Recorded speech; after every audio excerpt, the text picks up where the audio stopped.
Diamonds are forever. Yeah. They won't leave in the night. They've no fear that they might desert me. Bump, bump, bump.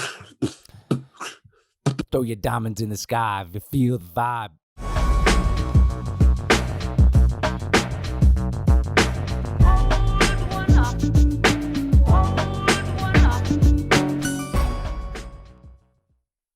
Two. Woo! Welcome back, everybody. It is the end of an era, episode 10, with David Hecker, my frat brother, Brandon. And yeah, it's been a great ride. You guys have had some fun doing this? Yeah, it's been a blast. Exceeded my expectations. Ah, very nice. Foreshadowing. The bar was set low, I guess. Yeah, I have. It's true. I don't know. I think. I've had fun. I guess the bar wasn't really set, but it's been fun. And I knew. I mean, I wouldn't have picked David to do this if I didn't think it would be awesome. And I love like how he's been doing everything. And we got some good. Topics and things to go over today. And yeah, it's been finally some news going on. Trump's getting impeached, I guess. Again, number two. Has it ever happened 2 times? Nope, never happened. I mean, never has. Highly unlikely. I always thought impeachment, got kicked out. A lot of people like relearned what impeach meant. I guess Bill Clinton, did he get impeached? He did, but that was long enough ago that people don't. And also, like, what does impeached mean? What does it mean? Means that like you're going to be tried. Like you basically, the House decides that you've committed some act that is, in their eyes, potentially worth vacating the presidency. So now they basically take it to like a trial, like a Senate trial, where it's senators like in the House.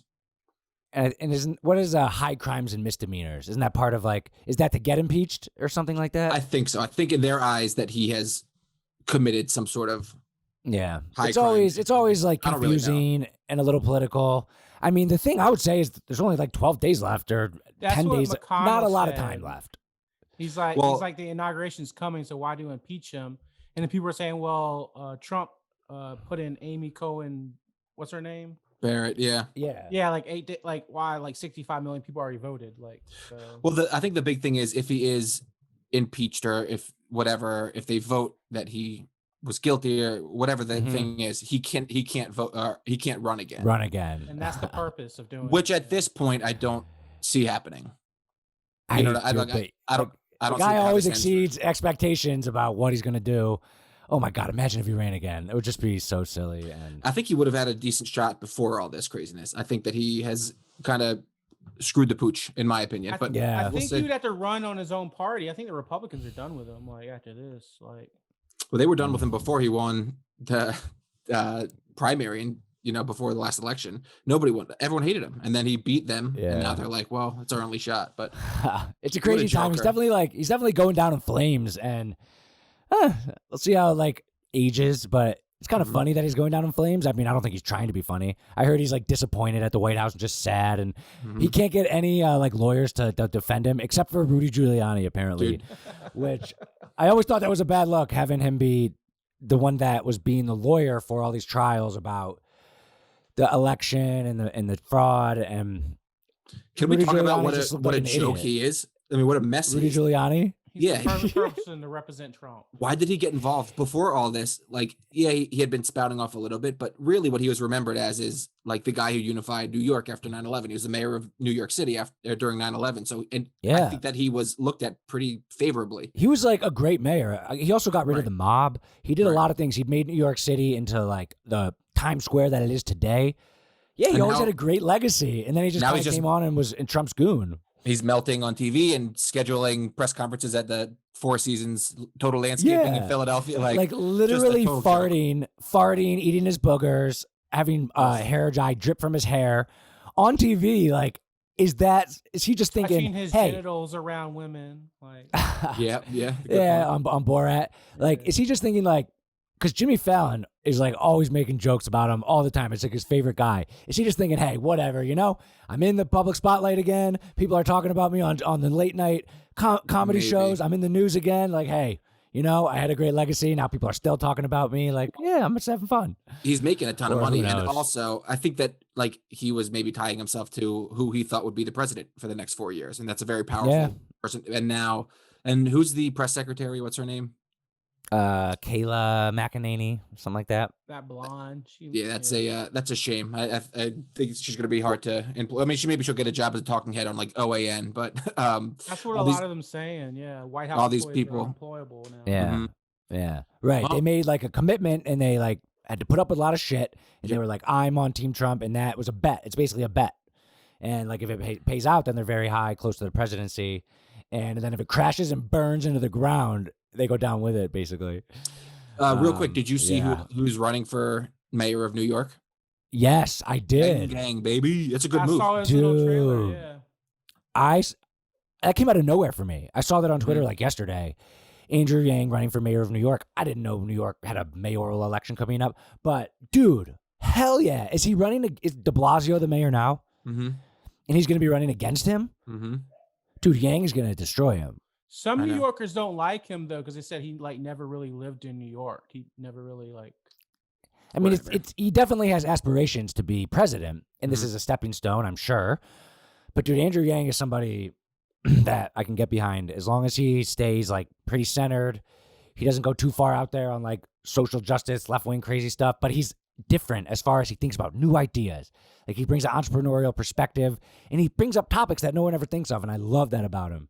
Do you think he was maybe cool to see, holding out hope for like a position in the White House, and maybe that wasn't in the cards, and then he's like, all right, well, I have to get my name and I have to continue my political career somehow. So if he has that makes a lot of sense. The timing of that would add up. The timing of that would add up.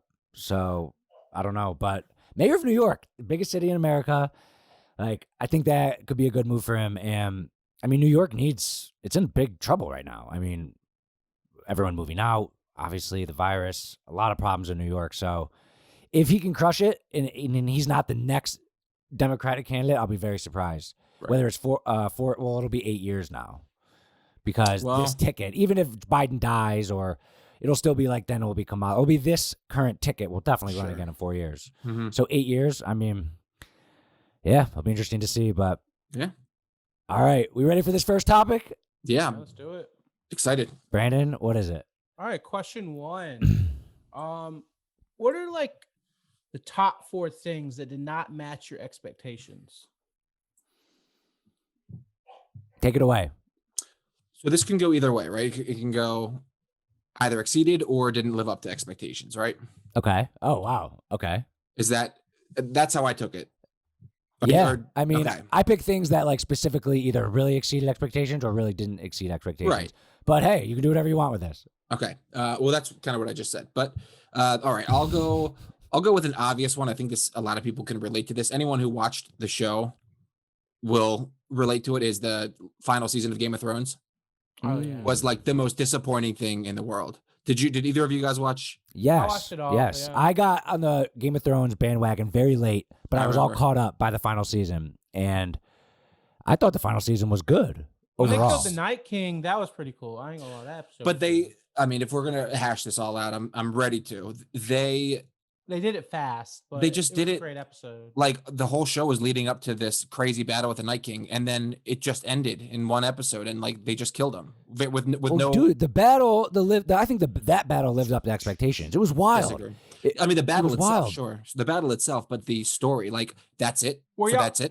Were you able to actually watch the battle? People complained it was so dark on their TV and stuff like that. Yeah, I didn't have an issue with that. I got a nice TV. And like they had Arya Stark kill him, which I get that was cool. But wouldn't it have knife trick? Yeah, like it that was well. What was the whole season long Arya learning how to become a different person for?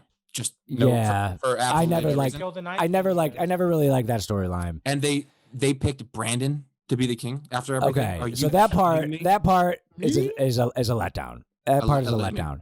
Everybody The second to last episode, I think, is one of the greatest episodes in TV history, where she got on the dragon and burned down that city. Crazy. Dude, that was fucking crazy, because they rang the bell or whatever, and that means give up. And she just went crazy and burned down the entire city and killed everyone. With that battle where Arya Stark ended up killing the Night King, that was in one setting. And then I think the next episode it was her burning down that village. Those 2 episodes were amazing. I think the last episode was a letdown. But one thing I like is a lot of TV shows, they build up a plot line and then they kind of like, everyone wins, or like they pick someone. Arya kills the Night King. They had to pick some. Why? They could have at the end they could have done, we're all the king, or we're going to start a democracy where everyone's in charge. They could have done something corny like that, but they picked somebody, and I respect that. Who would you want them to pick?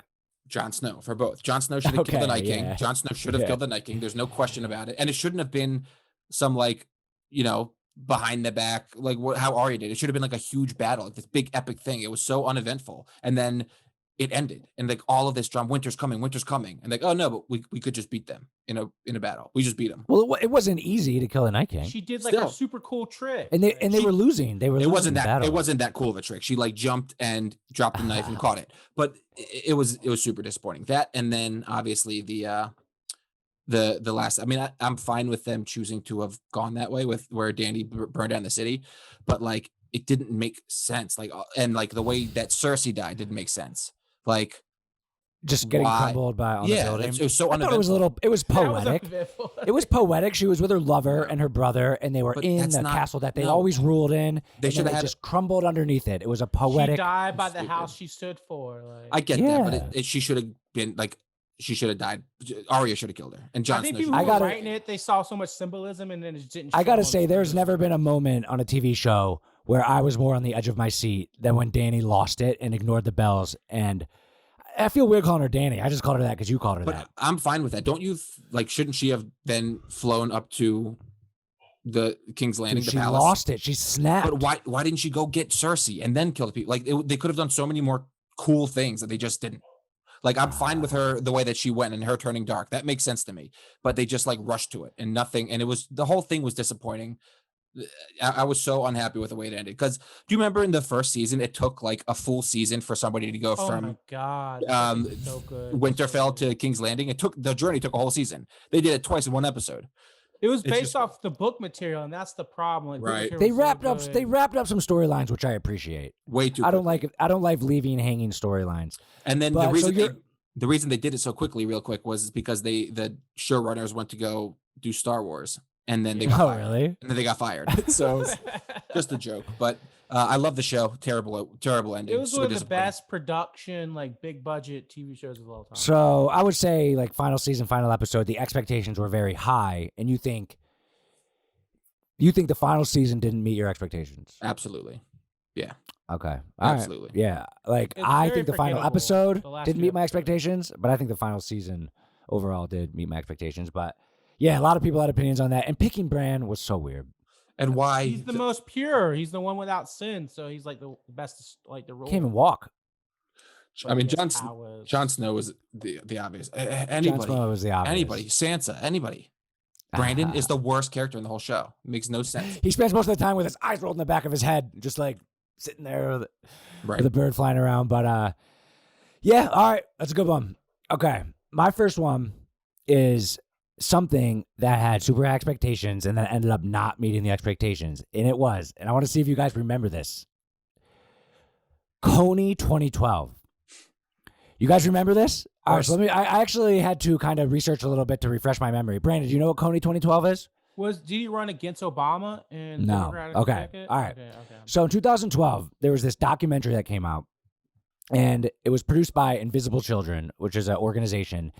And the film's purpose was to make this Ugandan cult leader, and his name was Joseph Kony, to make him famous. Okay. And this video, I'm telling you, a lot of videos have gone viral. This was all people were talking about. It was March of 2012. I remember where I was when I first watched it. Everyone was talking about it, and they were saying like, oh my God. So basically there was a very well put together documentary, and the guy's name is Russell.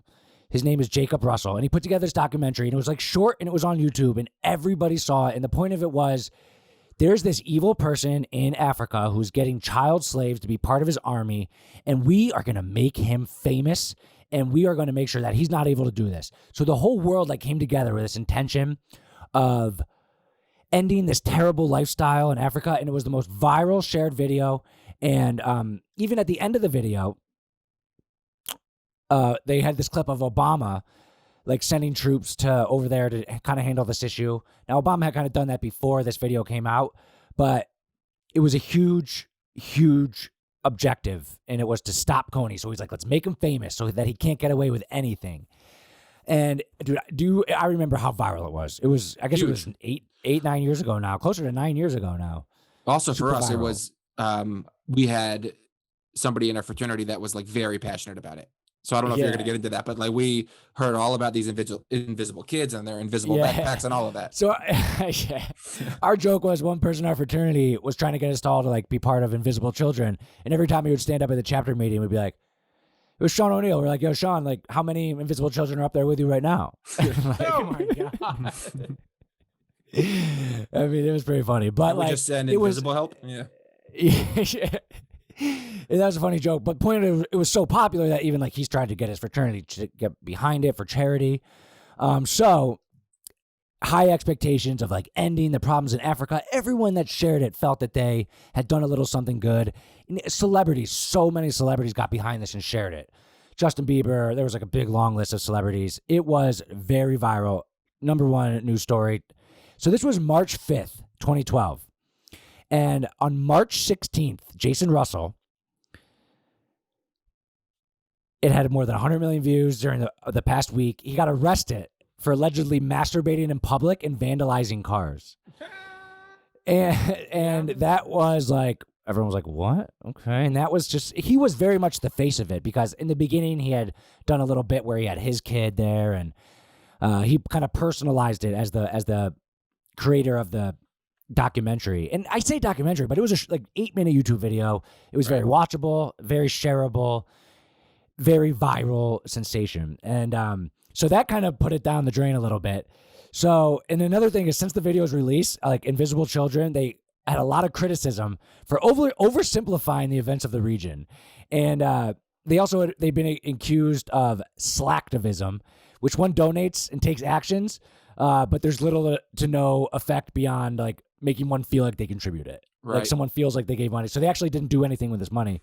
And then I just looked up to see what the deal is with Coney, the guy, Joseph Coney. So by April 2017, he was still at large. His army was like shrunken, but he's still out there. And the United States and Uganda, they've ended their hunt for him.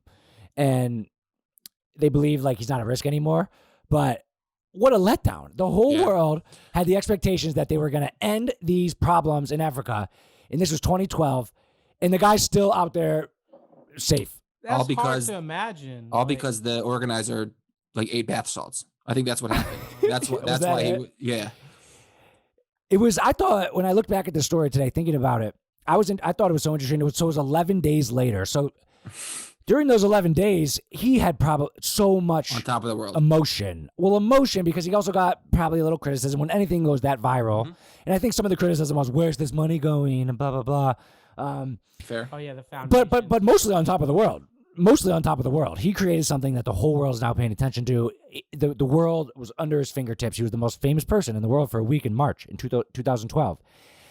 I don't really know what that has to do with the story, but the fact that he was just jerking off and got caught masturbating in public, like it's just so weird that it lost energy. Let's talk about bath salts. What is the purpose of taking those? Like, what does that give you? You just like hallucinate and go crazy. Like apparently you go like you do stuff like this. To do? There was an actor. Did you guys ever watch the show Sons of Anarchy?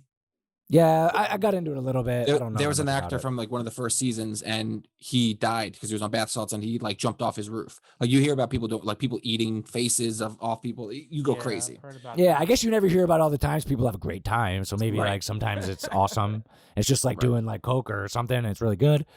I don't know. I never heard the fact that he was on bath salts. Then was he celebrating because he was on top of the world? He's like, oh my god, I'm famous. Let me do some. I'll smoke some weed, have some drinks, do some bath salts. I think I don't know why, but the effect was just discrediting everything that he did. Discrediting a lot of stuff. Everyone just like it shouldn't.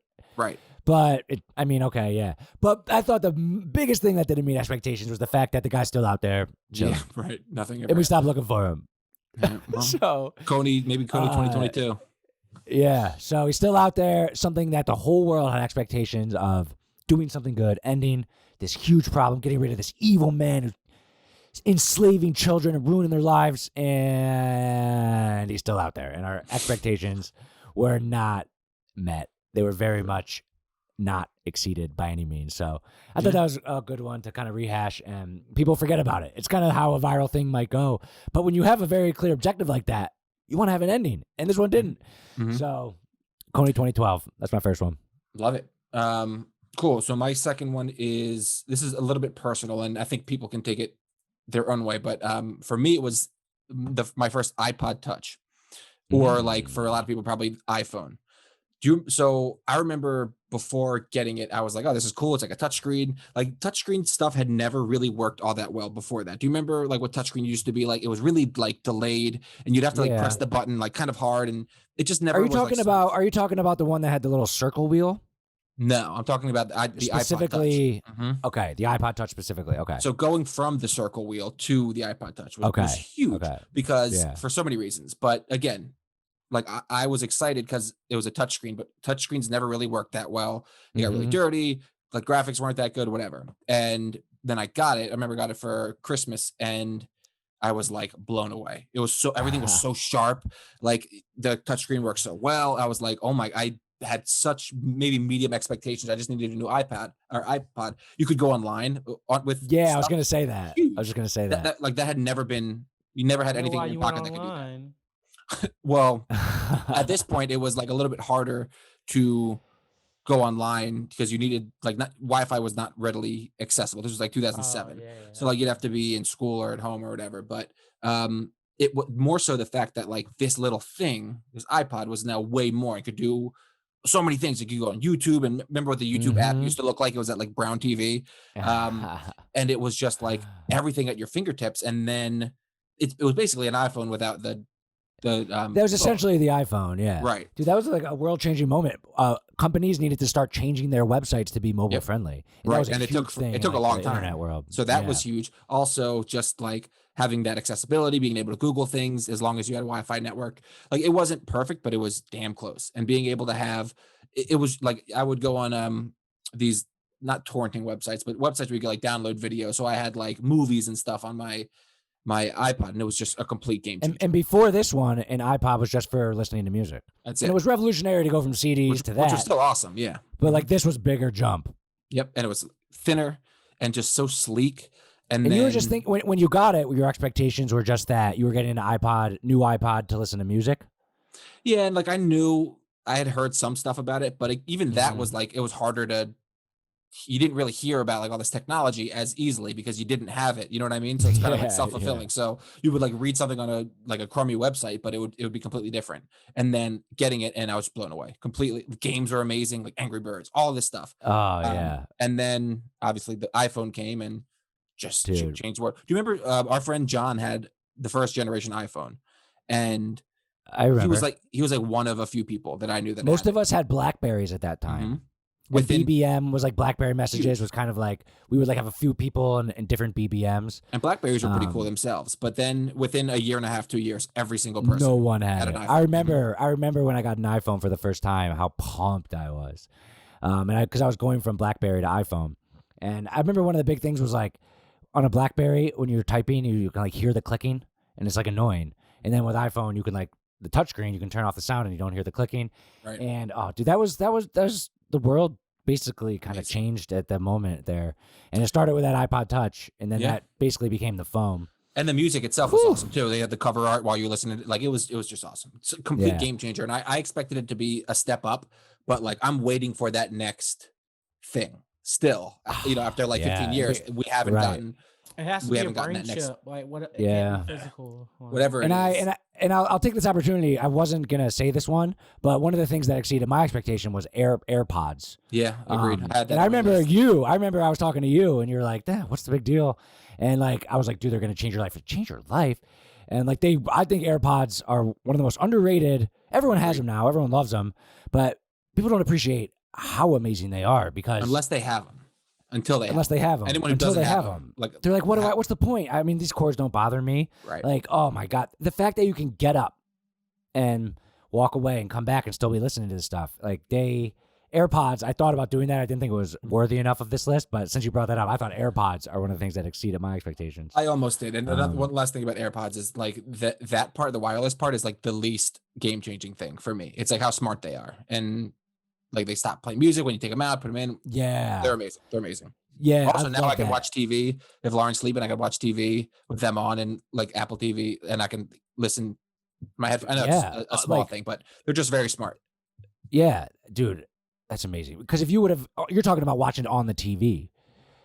Yeah, like you couldn't do that with a cord. Anything. No, and even if it didn't have a cord, like the Bluetooth, like they're compatible with Apple TV, so I could just. I had wireless headphones that were like some other company, and oh my god, the Bluetooth and the connecting and having to like set them up, and then it was so annoying, and I had a negative connotation with any type of wireless headphones until the seamlessness of the AirPods. Right. So Apple, baby, they're always exceeding expectations. I was Googling like companies that exceed expectations. Apple's on the top of every list. They always do it, and I can't wait to see what they do next. Maybe it'll be the car. Hopefully. Yeah, that's a good one. All right, my number 2 is something that exceeded, I think, everyone's expectations, and it is the August 12th, 2019, the Popeyes chicken sandwich. Like, that was such a phenomenon. Now, there's Burger King, McDonald's, like Wendy's, like the top fast food places. There's like other fast food places that you never think they could like rise and become better than they are. Popeyes was always like lower tier. I never went to Popeyes. But if you would have asked me, hey, does Popeyes have a chicken sandwich? I would be like, yeah, they have a chicken sandwich. Like, what's the big deal? Like, they have bread and they have chicken. Why is a chicken sandwich specifically such a big deal? I mean, it's just bread and chicken. But I mean, I eventually got one. I didn't get one right away because as far as exceeding expectations, they sold out. People were murdered in line over the chicken sandwich. And I eventually got one a couple of months later. It was pretty good. I mean, it was pretty good. It was really I never had one either. I mean, but it's a chicken sandwich. It's a fast food chicken sandwich, right? Yeah, it's good. It's high quality. Cheese on it or something on it? No, it just has pickles, which I mean, I had like one bite with the pickles and took the pickles off, and like mayo and the chicken and the bread. It's very simple. Mayo, it's like Chick-fil-A. It's exactly like Chick-fil-A's, and I loved their. I don't know how intentional this was, but they were tweeting back and forth with Chick-fil-A, and they did like the marketing strategy of just like putting themselves in the category of Chick-fil-A. I never knew that a fast food chicken sandwich was such a big deal, but I guess that's why Chick-fil-A had been so successful. McDonald's has a McChicken, but that's not in the game. And then Wendy's has a great one, actually. Wendy's spicy chicken sandwich. No. I've been because I recently saw a Wendy's commercial that was like, "We're now in the chicken sandwich game." They've had a spicy chicken sandwich forever, and it was really good. Yeah, I haven't had the Popeyes one. I think that I would prefer the Wendy's just because it's so good. I can't imagine, but maybe it's better. But it's weird though that I saw a commercial recently for Wendy's, very recently, that said, "We're now in the chicken sandwich wars." Right. Like they had one. So there's something about this style of chicken sandwich that Chick-fil-A started with, and obviously they've had a huge success. Popeyes, never cared about them. Like their stock shot up. Everyone was talking about them. I feel like they have risen in the world of fast food, somewhere I would never consider going. Now I would consider going on like a road trip or something where I'm going to get unhealthy food. And I just thought they had a chicken sandwich. And that story came out of nowhere. And something as simple as a sandwich exceeded everyone's expectations to the fact that there was literally people murdering each other in line to get their hands on the last one, and they were out of them. Like, talk about exceeding expectations for a product. I mean, what about for you? Did it exceed your expectations when you ate it? Or well, did it meet them. My expectations were incredibly high because of all this hoopla about it. And I mean, right when I was going in, I was like, how high expectations? And I was like, how good can it be? It's a chicken sandwich. And it met my high expectations. Okay. It was very good. Like there is something about how they do it. Like it's the mayo. But also the chicken. It's the mayo. It's the spicy mayo. If it's the mayo, that's crazy. But I feel like it has to be more than that. Okay. It's the chicken. It's the quality of chicken. And I used to just get a couple chicken nuggets, throw them on bread. What's the difference? Like a chef might not appreciate my comment there, and I'm not looking into the depths of it. Kind of like I used to say about photography. Oh, you're a photographer, huh? So you stand there and click your finger? How hard is that? I've learned over the years that there is more to photography, lighting, and things like that. But like, how hard can it look a chicken sandwich? Cool. But this, it was very good. It was very good. And I think the way they butter the bread and the way they bake the bread to like a little crisp, and then the way the chicken is cooked, it has like a little extra bread, but not too much extra breading. That like the when you crunch it all, it's like a perfect. It was really good. It was really good. So story that came out of nowhere, exceeded expectations, and you guys should try one. You guys should try one. All right. Yeah, I totally forgot about him, but maybe I will. Like you said, I don't eat a whole lot of that. But maybe next time I'm on a road trip, I got to find a group to go with though.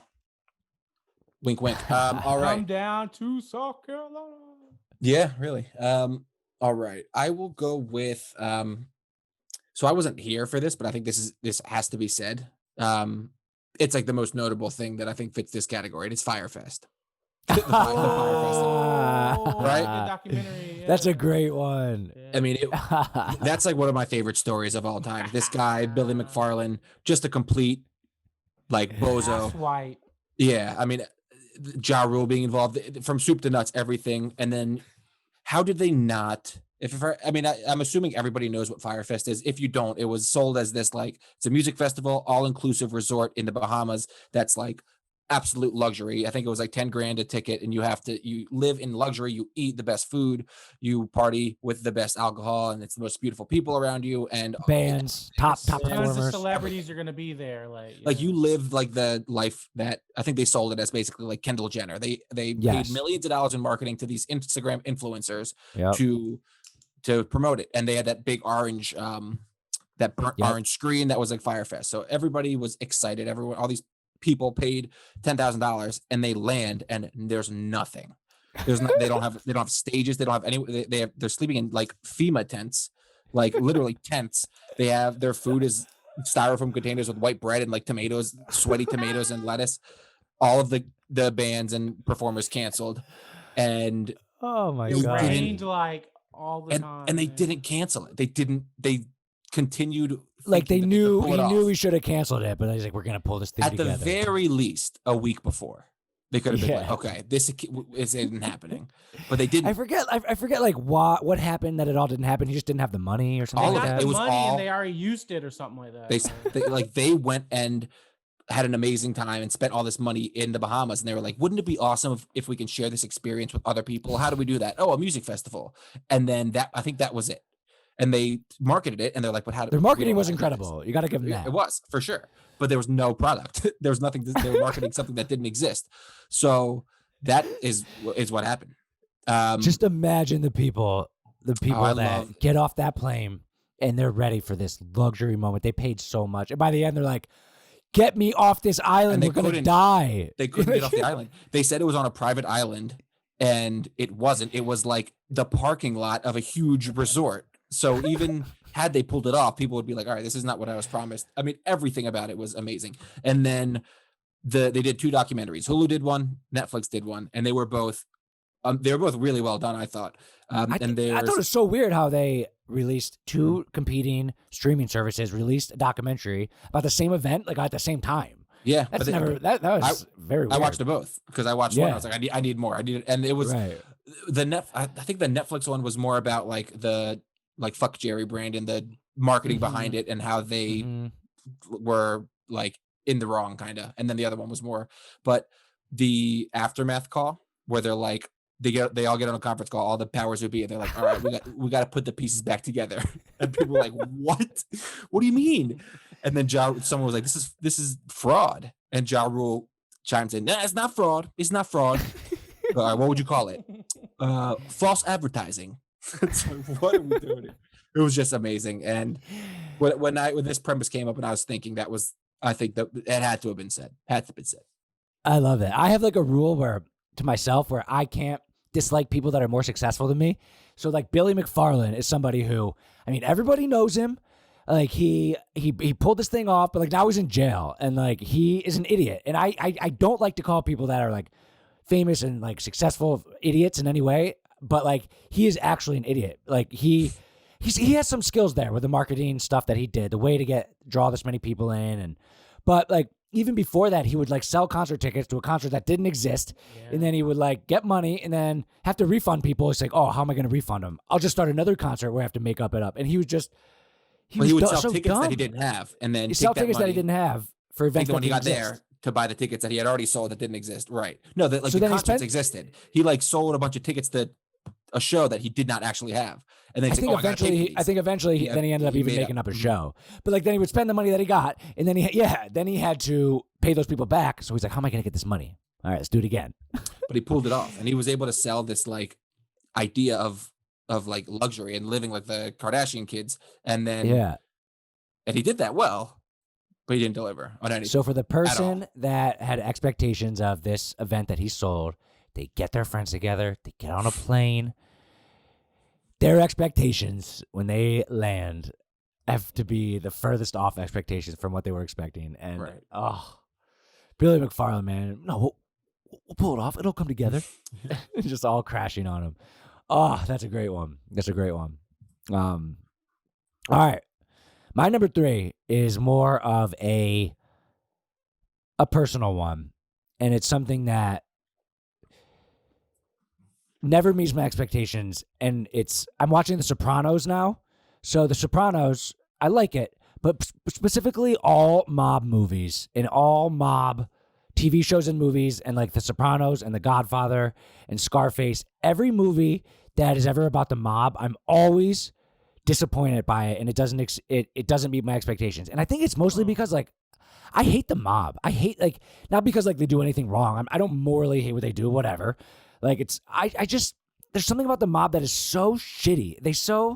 Like their business model is like, oh, you have a good business here, huh? How about I kick your ass and you give me 10% of your business and I won't kick your ass. Like it's not smart business because it's not sustainable.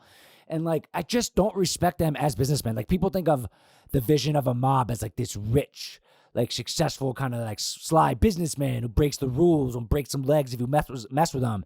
And it has this like high connotation. Like Pablo Escobar is somebody who is not in the mob, but like a criminal who is rich and successful. Like, but a lot of the mob guys are just like slumbags who just kind of go kill people and like. Like I do not respect a general mobster, and every time I watch a mob movie that is supposed to be the best movie ever, my expectations are never met because I'm always like, these guys aren't that caliber of businessman. I don't respect their business model. It's not sustainable. Are you attacking the mob right now? I know. Yes, I'm attacking the mob. Right, I gotta disassociate myself. I think you're not giving them enough credit. Like that's like a very tiny part of their business. It's like the protection thing. It's like usually like drugs or some sort of money laundering through drugs or selling guns or some sort of illegal activity. Like, or if they like if they have control over a union, right, and then they take that union and they negotiate to get like a percentage of the building that's being built by those people. Okay, that's pretty slick. But I respect like, that element. Selling, I mean, I think drugs is a big one, but also, did you ever see the movie Casino? It's a great movie. I haven't seen it yet, so don't tell me about it. I'm gonna watch it. It's all these gambling and mob movies is kind of what I'm talking about. Is they always let down my expectations. But I feel like I'd be let down by Casino. I mean, have you seen The Irishman? No, I now I just never watch them. It's 3 hours long. So. Yeah, Casino is really long too, but it's like it's more about business. Like they started casinos in Las Vegas in like the 60s and 70s. It's worth a watch, but I actually love mob movies, so I can't relate. But I understand what you're saying because you look at everything through the business lens. A little bit, like I like respecting that part of these characters, and I feel like mob people are kind of portrayed as like smart, rich business people, and like I'm like, okay, I want to get behind this, and then I see what they do. And it's just not like sustainable. I mean, I don't know what the deal is with the current state of the mob. Giuliani actually changed laws, like these RICO laws that allow, if they catch somebody, they're allowed to like go up the ladder. There were some specific things that the laws were changed, and it was easier to take down the higher level people rather than just like getting the people on the bottom and keeping the organization. Not to mention how much easier would it be to bug now like than it was back then. They were always trying to sneak like little recording devices into their house or where they have to wear a wire. Mm-hmm. Yeah, we're at a bar where like all the mob guys meet. They put a wire there. By now, I would imagine it's so much easier to somehow get recordings of what they're saying so they can incriminate them. I don't think the mob is as strong as it used to be, and they had their run. but just it's such a it's like I love capitalism. That's like you got to beat the person in the market, but just this is my neighborhood. I'll break your legs. Like sick, dude. Like you're not smarter. Like what if? It just annoys me, and like I just don't ever like it. Goodfellas is like my favorite movie. Goodfellas is one of my favorite movies, so I'm gonna disagree. But I mean, I see what you're saying. Yeah, it always lets me down because I expect them to be good, and like to me, like Goodfellas and Scarface and The Godfather, they all kind of like mixed together in my head, and that's on me, I guess. Yeah, I mean, sure. They're all mob. They're all mob. And I'm watching The Sopranos now, and I'm 4 seasons in, and like I'm gonna finish watching it. It's my dinner show that I watch with Shelby, and there's some good storylines in there, but like just overall, I'm always let down by the level of respect for the mob as a class of American businessmen. They always let me down. I think what most people don't care about, what would bore most people is like what you're talking about. Like these movies don't focus on the business side because nobody cares. It's like the lifestyle, and like for The Sopranos, Tony's like the ultimate anti-hero where he's like, you know, got his daughter and he's hanging out with Meadow, and then he goes and kills somebody. Then he takes Meadow to go, you know, on a college tour. And but I see what you're saying. If you look at it that way, I can't. It's personal preference. I can't disagree, or I can't argue. But I would say I disagree. But understood. One last comment on it. I saw a funny meme. There's the scene in The Sopranos where Meadow's in the car with her dad, and she says, "Dad, are you in the mob?"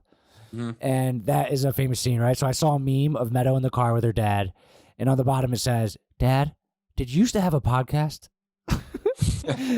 Like basically, like, yeah, but like, and I thought that was funny because I do, and like, when my kids one day are gonna maybe like come across it on YouTube and like be like, "Oh my god!" Like I don't know, I thought it was funny. But all right, that's my number 3. I'm always let down by mob movies. Yeah, you're gonna be old Sean. You have a kid in the car, and you're like, "Sean, did you have a podcast?" All right, cool. I will say, all right, for number 4, this is another movie. A lot of these ended up being movies for me. It's easiest to pop into my head. But the movie Sausage Party was very disappointing. Like did not come close to meeting my I had really high expectations that were probably unfair.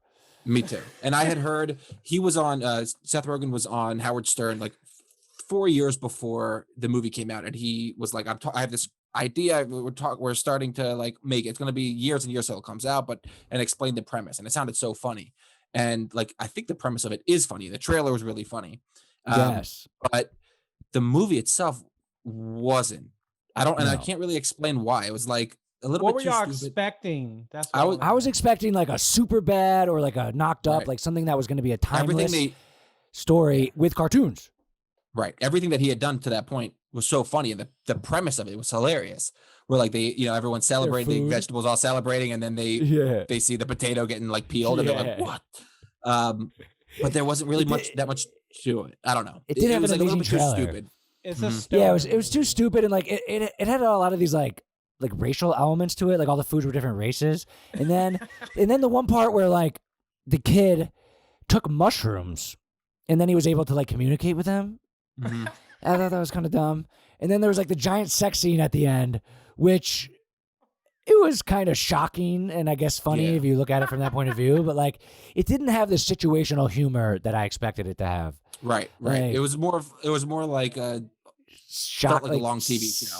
Yeah. And like and we're used to their stuff being so like, I don't know if smart is necessarily the right word. That sounds kind of like stuck just up, like situational character development, funny situations, and also like punchline jokes. But yeah, it just didn't have the high level element that we expected from something that seemed to have a lot of potential. I was looking forward to it so hard. Yeah. Real quick, since we're on movies, have y'all ever seen Cloud Atlas? No. Cloudy with a Chance of Meatballs? No. That actually exceeded expectations. That was hilarious. If you watched the trailer for Cloud Atlas, has Tom Hanks and Halle Berry in it. And it's about all these worlds combining time travel, and it looked like it was gonna be the greatest movie of all time, but it wasn't. Don't swing when you're talking in the mic, yo. Oh yeah. You're swinging back and forth. I'll say, and then while we're at it, on the opposite end of the spectrum, Napoleon Dynamite was one that far exceeded. I didn't know, but when that movie came out, nobody knew anything about it. Just like a weird trailer, and it was like, what is this movie? And then I remember we saw it on like the first day, and it's the movie that I've seen in theaters more than any other. I probably saw it like 4 or 5 times. Really? So in theaters? I loved it so much. Yeah. It was the first like of that type of comedy, I feel Weird like. comedy. What would be something else funny. in the category of Napoleon Dynamite? I feel like it's kind of in its own category. Yeah, there like after low that budget, like the people like people might have tried to recreate it, but that's the one that hit big with that like weird sense of sure. humor. Like the Nacho Libre was another one. Yeah, but that was not nearly as good. Yeah, I thought of like try to maybe doing some movies, but I didn't want to like pigeonhole it. But that's a good one, Sausage Party. Okay, all right. So my very last one, number 4 for things that did not meet expectations, is personal, and our friends listening to this one might enjoy this, but also a general audience can maybe understand. It was Dubfest. I thought I'd get a laugh out of you. So Brandon probably doesn't know it. I've talked about this a little bit on the podcast before. I know a little bit about it, yeah. This was a huge moment for me in my life. So our college was Westchester University, and other schools like Penn State, Bloomsburg, like a lot of the schools in the area, they all had they all had a big fest. They had a weekend it was different times for different colleges, but they all had a fest, State Patty's Day at Penn State, where all the other schools would come visit. It was like their party weekend of the year. And it kind of was like great branding for a school from the point of view of like people wanted to go there and partying, and like Westchester, our school is like a great school in the area. And I want our school to have something like that. So I talked to a bunch of people about it, and someone, I don't even think I came up with a name of Dubfest, but all I did was create a Facebook page for my personal Facebook account. And at this time, Facebook pages for events were very popular. And I just said Dubfest. And it was like, and the description was like, beer bongs in the streets and party until we drop or something like that. And I just created the page, right? And didn't think anything of it. And the next day, it was the talk of the entire town, the campus. There was like everyone in the school joined it. People were so pumped. We were like, and I was like, oh, like this is cool. Like I started it kind of, so I was like it's cool for me to be the one Billy McFarlane, basically. I was kind of had that type of feeling on a smaller level, but it was all anyone was talking about all over town, and I didn't really do anything. It was a market that hadn't been tapped into that everyone agreed would be awesome for the school. So everyone joined the page. Everyone was talking about it, and I didn't think it through at all. So I just wrote like, you just have a party. Like at our school, we had like homecoming where everyone had outside parties, and St. Patrick's Day, usually around the whole campus, everyone's like out on the porches drinking, partying. I was just thinking it'll be like that. We don't have like a place where it is. But it was super viral around the campus and the town. So the school got caught wind of it and the community caught wind of it. And recently, in around 2008, when the Phillies won the World Series, our school like kind of had like everyone ran outside and was cheering, and it kind of got a little crazy, and there was like a car flipped over. So the school thought that it was going to be like something like that. And I was, I don't think it would have been like that. It would have been more like a St. Patrick's Day, but whatever. So also, I start really quick. Like the year before, JMU does something called Block Party, and it like got out of control, and there was like riots, and like they had to call in SWAT team. So there was a lot of that was like on people's mind. A lot of these recent events. Yeah. So obviously, in our fraternity, everyone was talking about it. Greek life. Like the other fraternities and sororities, everyone was talking about it, which was like our world. But then I remember like in the first day or two, people would come tell me like, yo, people in my class are talking about it. Like it totally picked up. So super high expectations for this thing, right? So I meet with the vice president of student affairs. He's like, yo, come to my office. I was like, all right. So I went to his office and met with him. He's like, you got to take this page down. And like, I like kind of fought against the powers a little bit because I did not take the Facebook page down. And I'm the only one that had the power to do it. And, they threaten you to kick you out? Talk about like censorship and stuff like that. Yeah, actually, they kind of did threaten me. I had like a disorderly conduct on my record in the town from like a year before, and they're like, if anything else happens, man, like they didn't really have cause to kick me out, but they said if anything else happens with you, like we're gonna kick you out of school, all this stuff. I had the pressure on me to take it down, and all I did was not take it down. American Pie movie, like almost. Like. That was the idea. Yeah, that was the idea. the idea was that like a huge, it was going to be year after year, and it was going to be the Saturday before finals, because like finals week is kind of like people are studying like the week before finals. Yeah, in retrospect, like maybe that isn't the best time to have it because finals are like Monday, Tuesday, Wednesday, and then this was going to be the Saturday before. Maybe people should be studying. Well, the idea also was that like finals week, people start to leave campus because like some people are done finals, some people don't have them. It's the last weekend where everyone's at school, right? In that case, it caught on. So then I said no to the taking it down to the school, which was kind of like a power move a little bit on my end. And I kind of wanted to see how it would play out. And it was kind of like the people. I'm like, this isn't me. This is the people. I'm just the one that has this page. And he wanted me to change it. One of the things he pitched to me when I went to meet with a student affairs president was he pitched me to have it be like a campus event where there was like going to be, I think they had this end of the year thing where they were going to get like a moon bounce at like the student center and get like face painting, and he's like, we could be in this Dub Fest, and I was like, no, that's not what Dub Fest is. Definitely no not. Alcohol. Definitely not. Yeah, no. So I will say, in this idea, there was like at this point there was like we had like so much. We built up Dub Fest, like we knew exactly energy. we knew exactly what it should be, or what we wanted it to be. Yes, so we had this very specific idea of what it was. So the idea that they pitched to you was probably so like insulting, like you don't get Dub Fest. Dude. I'm like, like, this isn't a campus event. Like, this isn't a campus event. This is a underground university event. Which, I mean, homecoming. Literally, all the fraternities open up their yards and have huge parties. And like the school has a homecoming, but then everyone leaves the student center and goes to the houses. It was going to be like that kind of. And everyone would be wearing like purple, which was our school colors, and like would have been a celebration.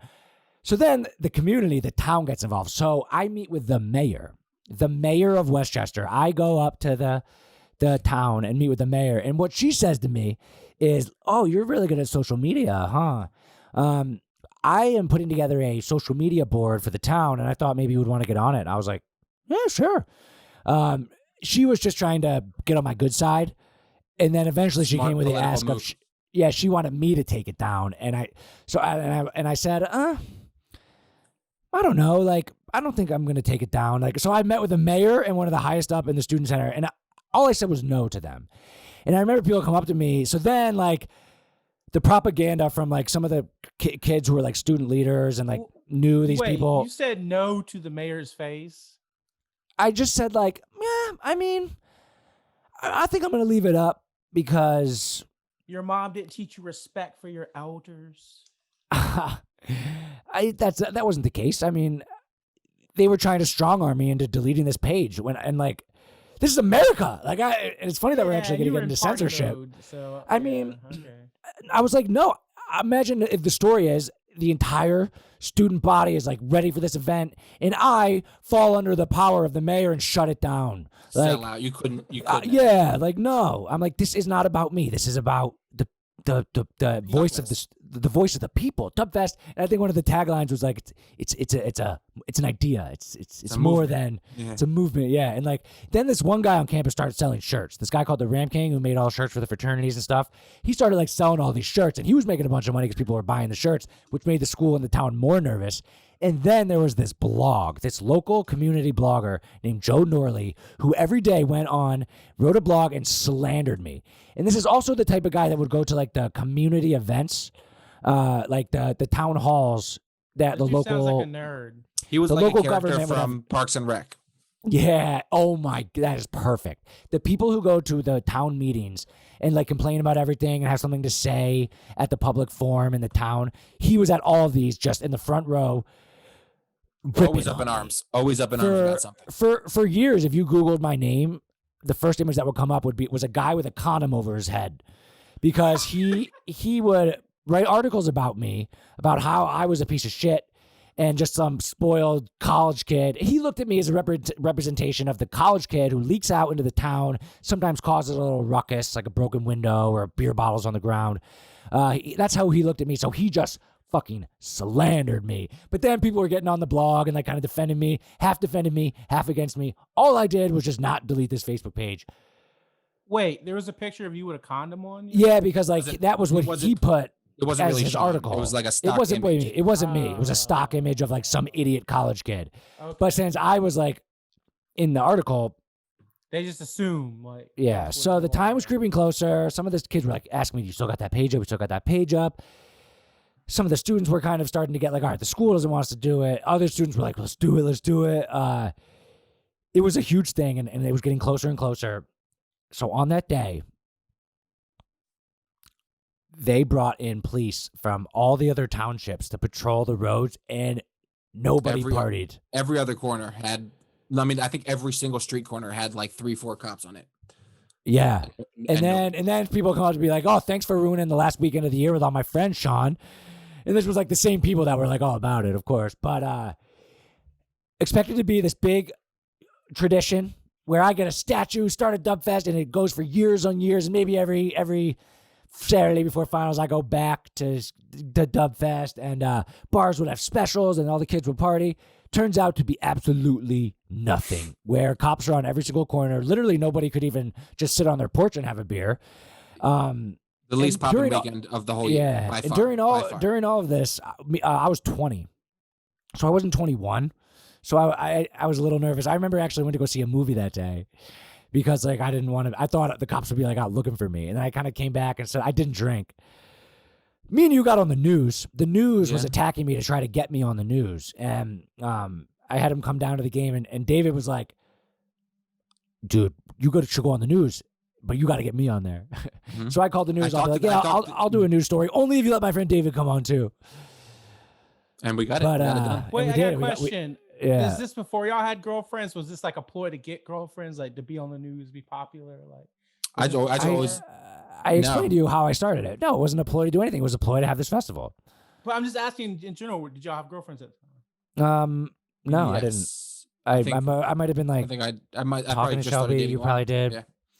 But that really didn't have anything to do with it. I didn't have any trouble with girls. I was kidding. But it could have been great. Like there was a chance like there could have been like a statue like started this fest. But it did not meet expectations. And then like the next year we kind of tried to do it again a little bit, but like it didn't. The expectations of this festival never happened. And to this a couple years later, like people text me on the day and they're like, "It's Dub Fest today." Those have like fell off over the years. And the expectations for the school's party turned into literally nothing in the worst weekend of the year. So didn't meet expectations. And I always kind of wanted to tell that story on this podcast. I've touched on it a little bit. But it was one of the moments in my life. It was one of the moments in my life that was huge. Like it was well told. A little bit of fame. It was a little bit of fame. As viral. And this, like, it's probably important to note that Westchester was a very unique town because it's like a college town, but there's also like a very affluent community as well. Right. So it's like 75% college kids, and then mixed in are like wealthy, well-to-do people, families. Yeah. So like the town itself is overcome. Like during the summer, very quiet. Beautiful place. During school, it's still a beautiful place, but like it's a much different environment. Right. So people and it has a lot of nice bars, restaurants, and shops. I love it. Charleston's kind of like that too. It's got a great scene, but it's a college town too. But it's certain bars are college bars. Like Westchester, like when you turn 21, you walk uptown, you go to the bars. But yeah, now that I think about it, when we went to the bars, it was all college kids. So there is an area there of people who are older and they have their nice places to go. Beautiful town. But yeah, that's amazing. That's a good one. That's a well-told story because it was, it's like a thing of legend at this point. It was such a dud, but it was. I always wonder, do you think there's anything I could have done differently to make it happen? I remember at one point, one of my goals was to get like the bars on board. Now I was only 20.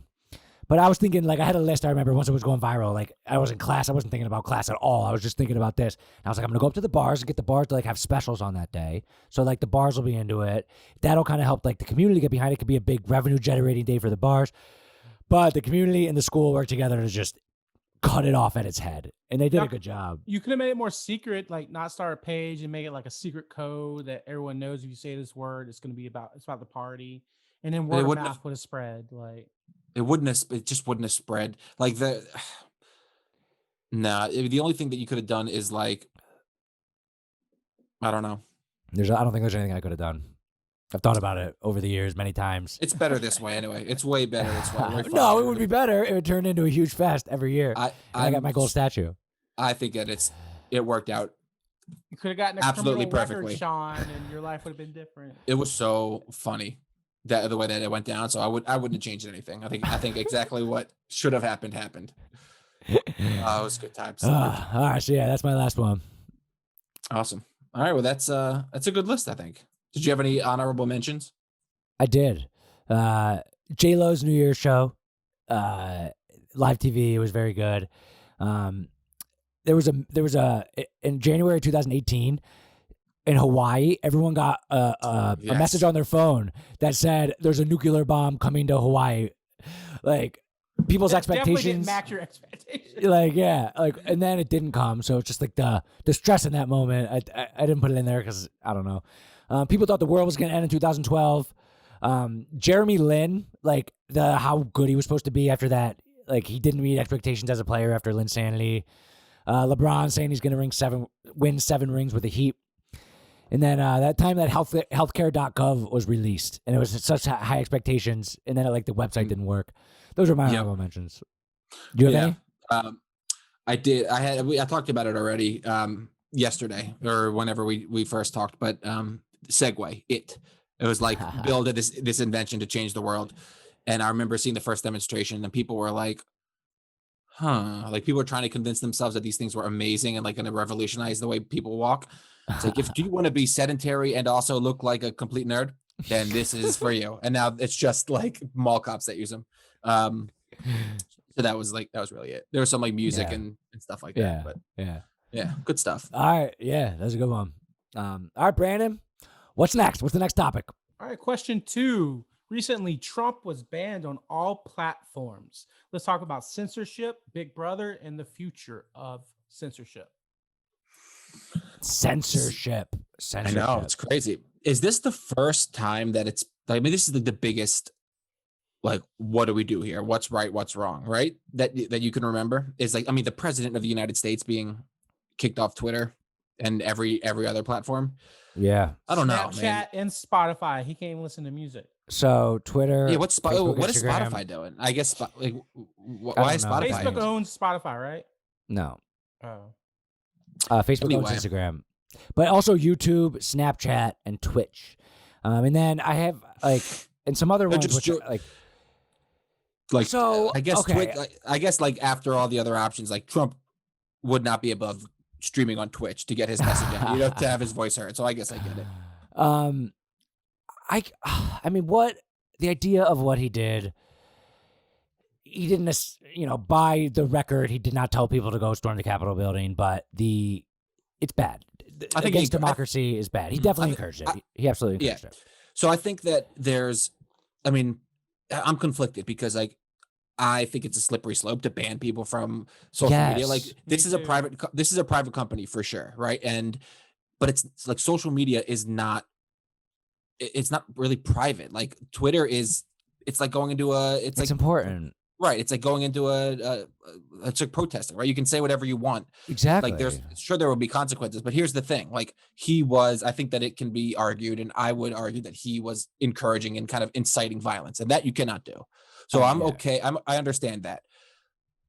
Question is like, where is the line? You know what I mean? Like where is it okay? Where is it not? And one of the reasons why censorship is bad, I didn't even mean to bring this up, but the Dub Fest thing, the mayor, the vice president, but the power that I still had was that Facebook page. Mm-hmm. If they couldn't control that, and obviously this isn't on the level of that, but that is the power that people have is these things, these platforms. So I'm kind of okay with them temporarily doing it as long as it's temporary. Here's something I have a huge issue with, and this is 2 of the things that they did. So they also Amazon Web Services. A lot of people don't know this, but Amazon Web Services it's a host. If you want to start a website, you buy a domain name and you need a host. You need somebody to host your website. Or you have servers, or you have your own servers, which people starting their own website don't do. You need someone to host your website. You pay a couple bucks a month to get hosting. So Amazon Web Services is the biggest host. And people don't know how that's such a big part of Amazon's business. They hosted Parler, which is I actually have an account. I didn't know it was like right wing when I downloaded it. I just always get the new social medias. I don't like going to that level of the host to take down a website or an account. That is too far off the line for me. The other thing is Shopify, which they took down Trump stores. See, I can understand if it's in Amazon or an Etsy and they are public marketplaces and they don't want you to go to their store, Etsy.com, type in Trump, and they don't want the stuff to come up. Shopify, which my site is hosted on, it's not a platform where you go and buy sell things. It's a platform that hosts your e-commerce website. Like, I should be able to make a shop on Shopify and sell whatever the hell I want. Like, agreed. I don't like going to that level of the host to do it because that is too deep for me. That is too far, I think. Do you think there's any like liability at all? Like if no. So for Parler's like a lot of like planning and getting excited and kind of like organizing this whole craziness. Planning is a good point. So that happened a lot of it happened on Parler. And like at any point is Amazon, who's hosting the website, are they at all culpable for that, for giving them a voice? No. Like legally, no. Also, like that's a law. No, legally they're not. Legally, if I have a sex trafficking website and I'm sex trafficking little kids and it's hosted on some like GoDaddy, you can buy serving space from GoDaddy. No, GoDaddy is not responsible for that. I think what the deep web is though is like private servers where they allow that. But dude, a company like Parler should have its own infrastructure. It should be able to. It shouldn't need to be cloud based. You know what I mean? Should have like an on-prem. Yeah, and they'll probably do that.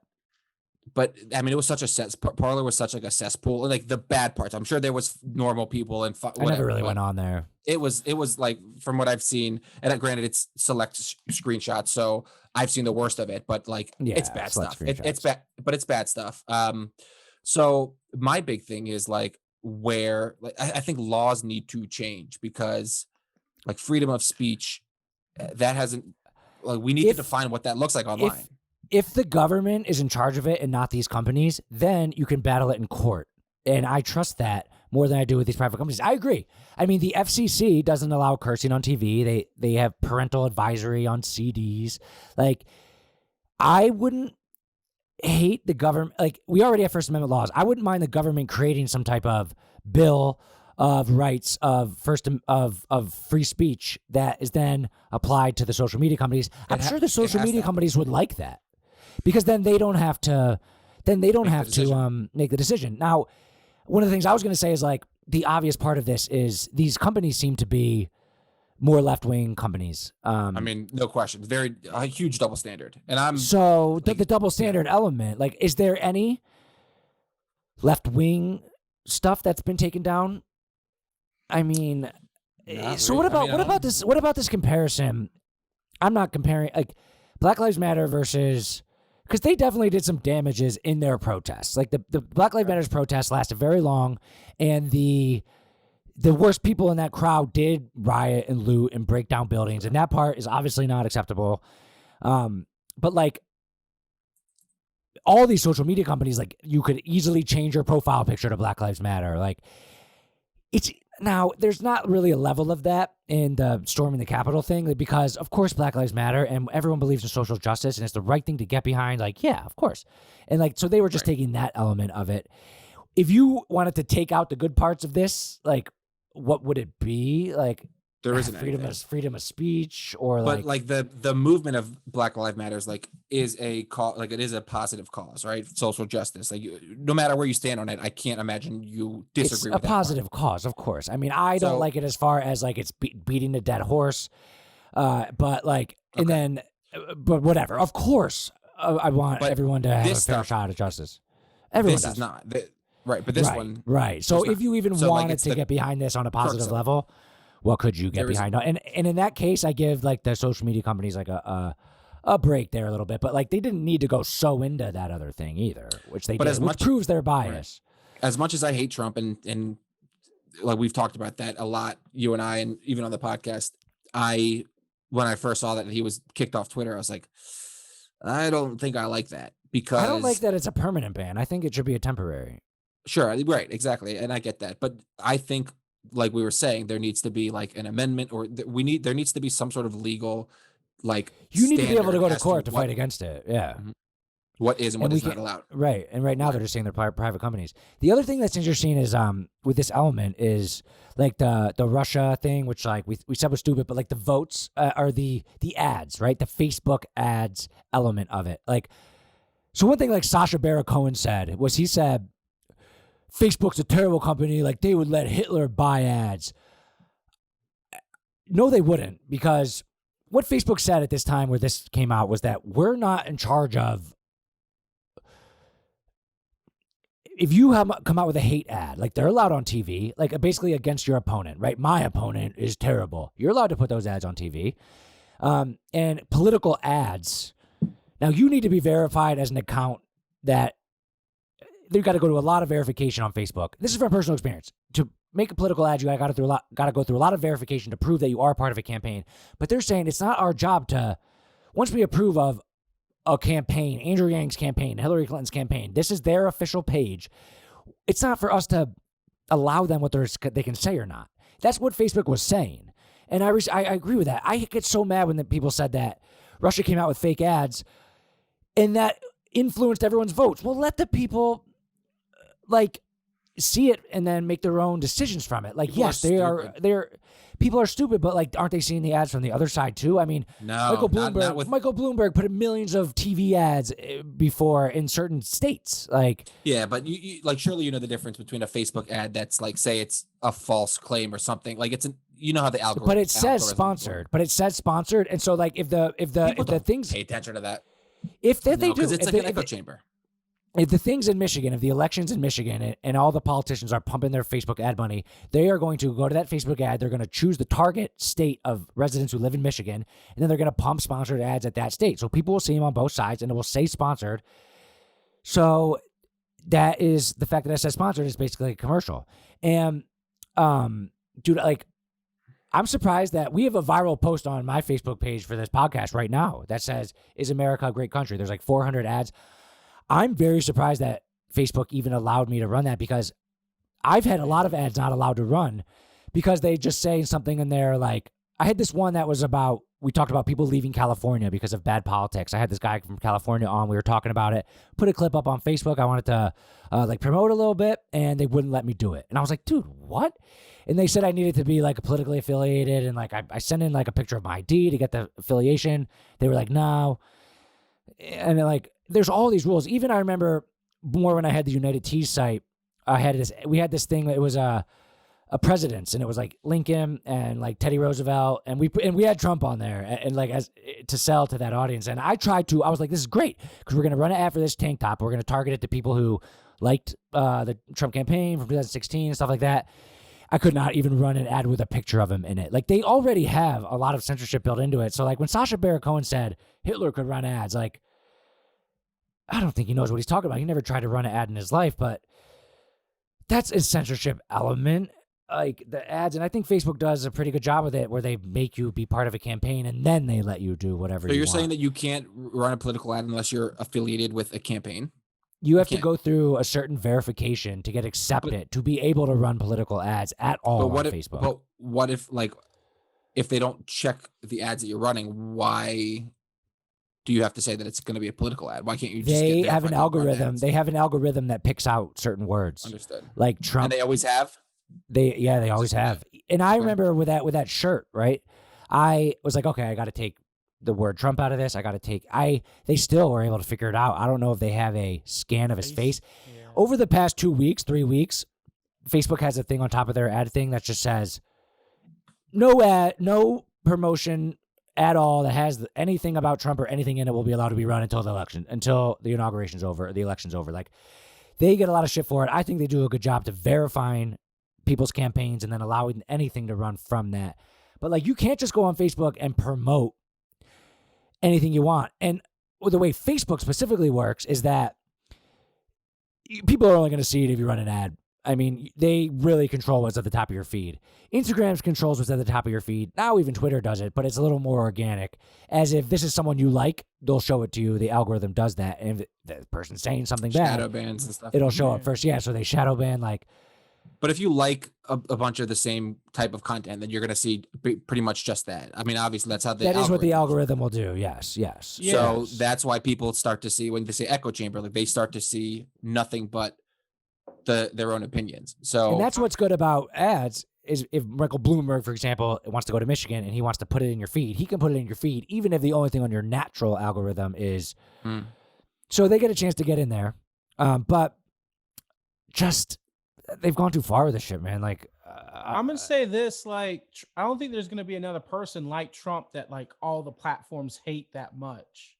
Like I hope so, but like, that's just they all join together to hate Trump, and I just don't see another person that's gonna be that hated. If there is, that's not a good sign for America. The thing is, like, he got 75 million votes, right? But he also had the left, I guess, yeah. Like, this didn't happen until he like incited this, encourages, whatever you want to call it, like this, right? Until this happened, right? Which that would be like what they would consider a direct call to violence. Which, say what you will about it, maybe it was, maybe it wasn't, and I think he definitely incited it, right? So then that needs to stop.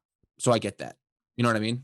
I get that. It's so, yeah. I think ultimately, like, something needs to be drafted. There needs to be rules, because there aren't any. It's the Wild West, and it's been, and like the internet's not going anywhere. You know what I mean? Like, I could see this being the case in 2001, but it's 2020, 2021, and it's still so much gray area. So I think they need to get that figured out. As much as people are like, I don't want the government in my business, blah blah blah blah blah blah. The government, like, we don't want the government in charge of healthcare. We don't want the government.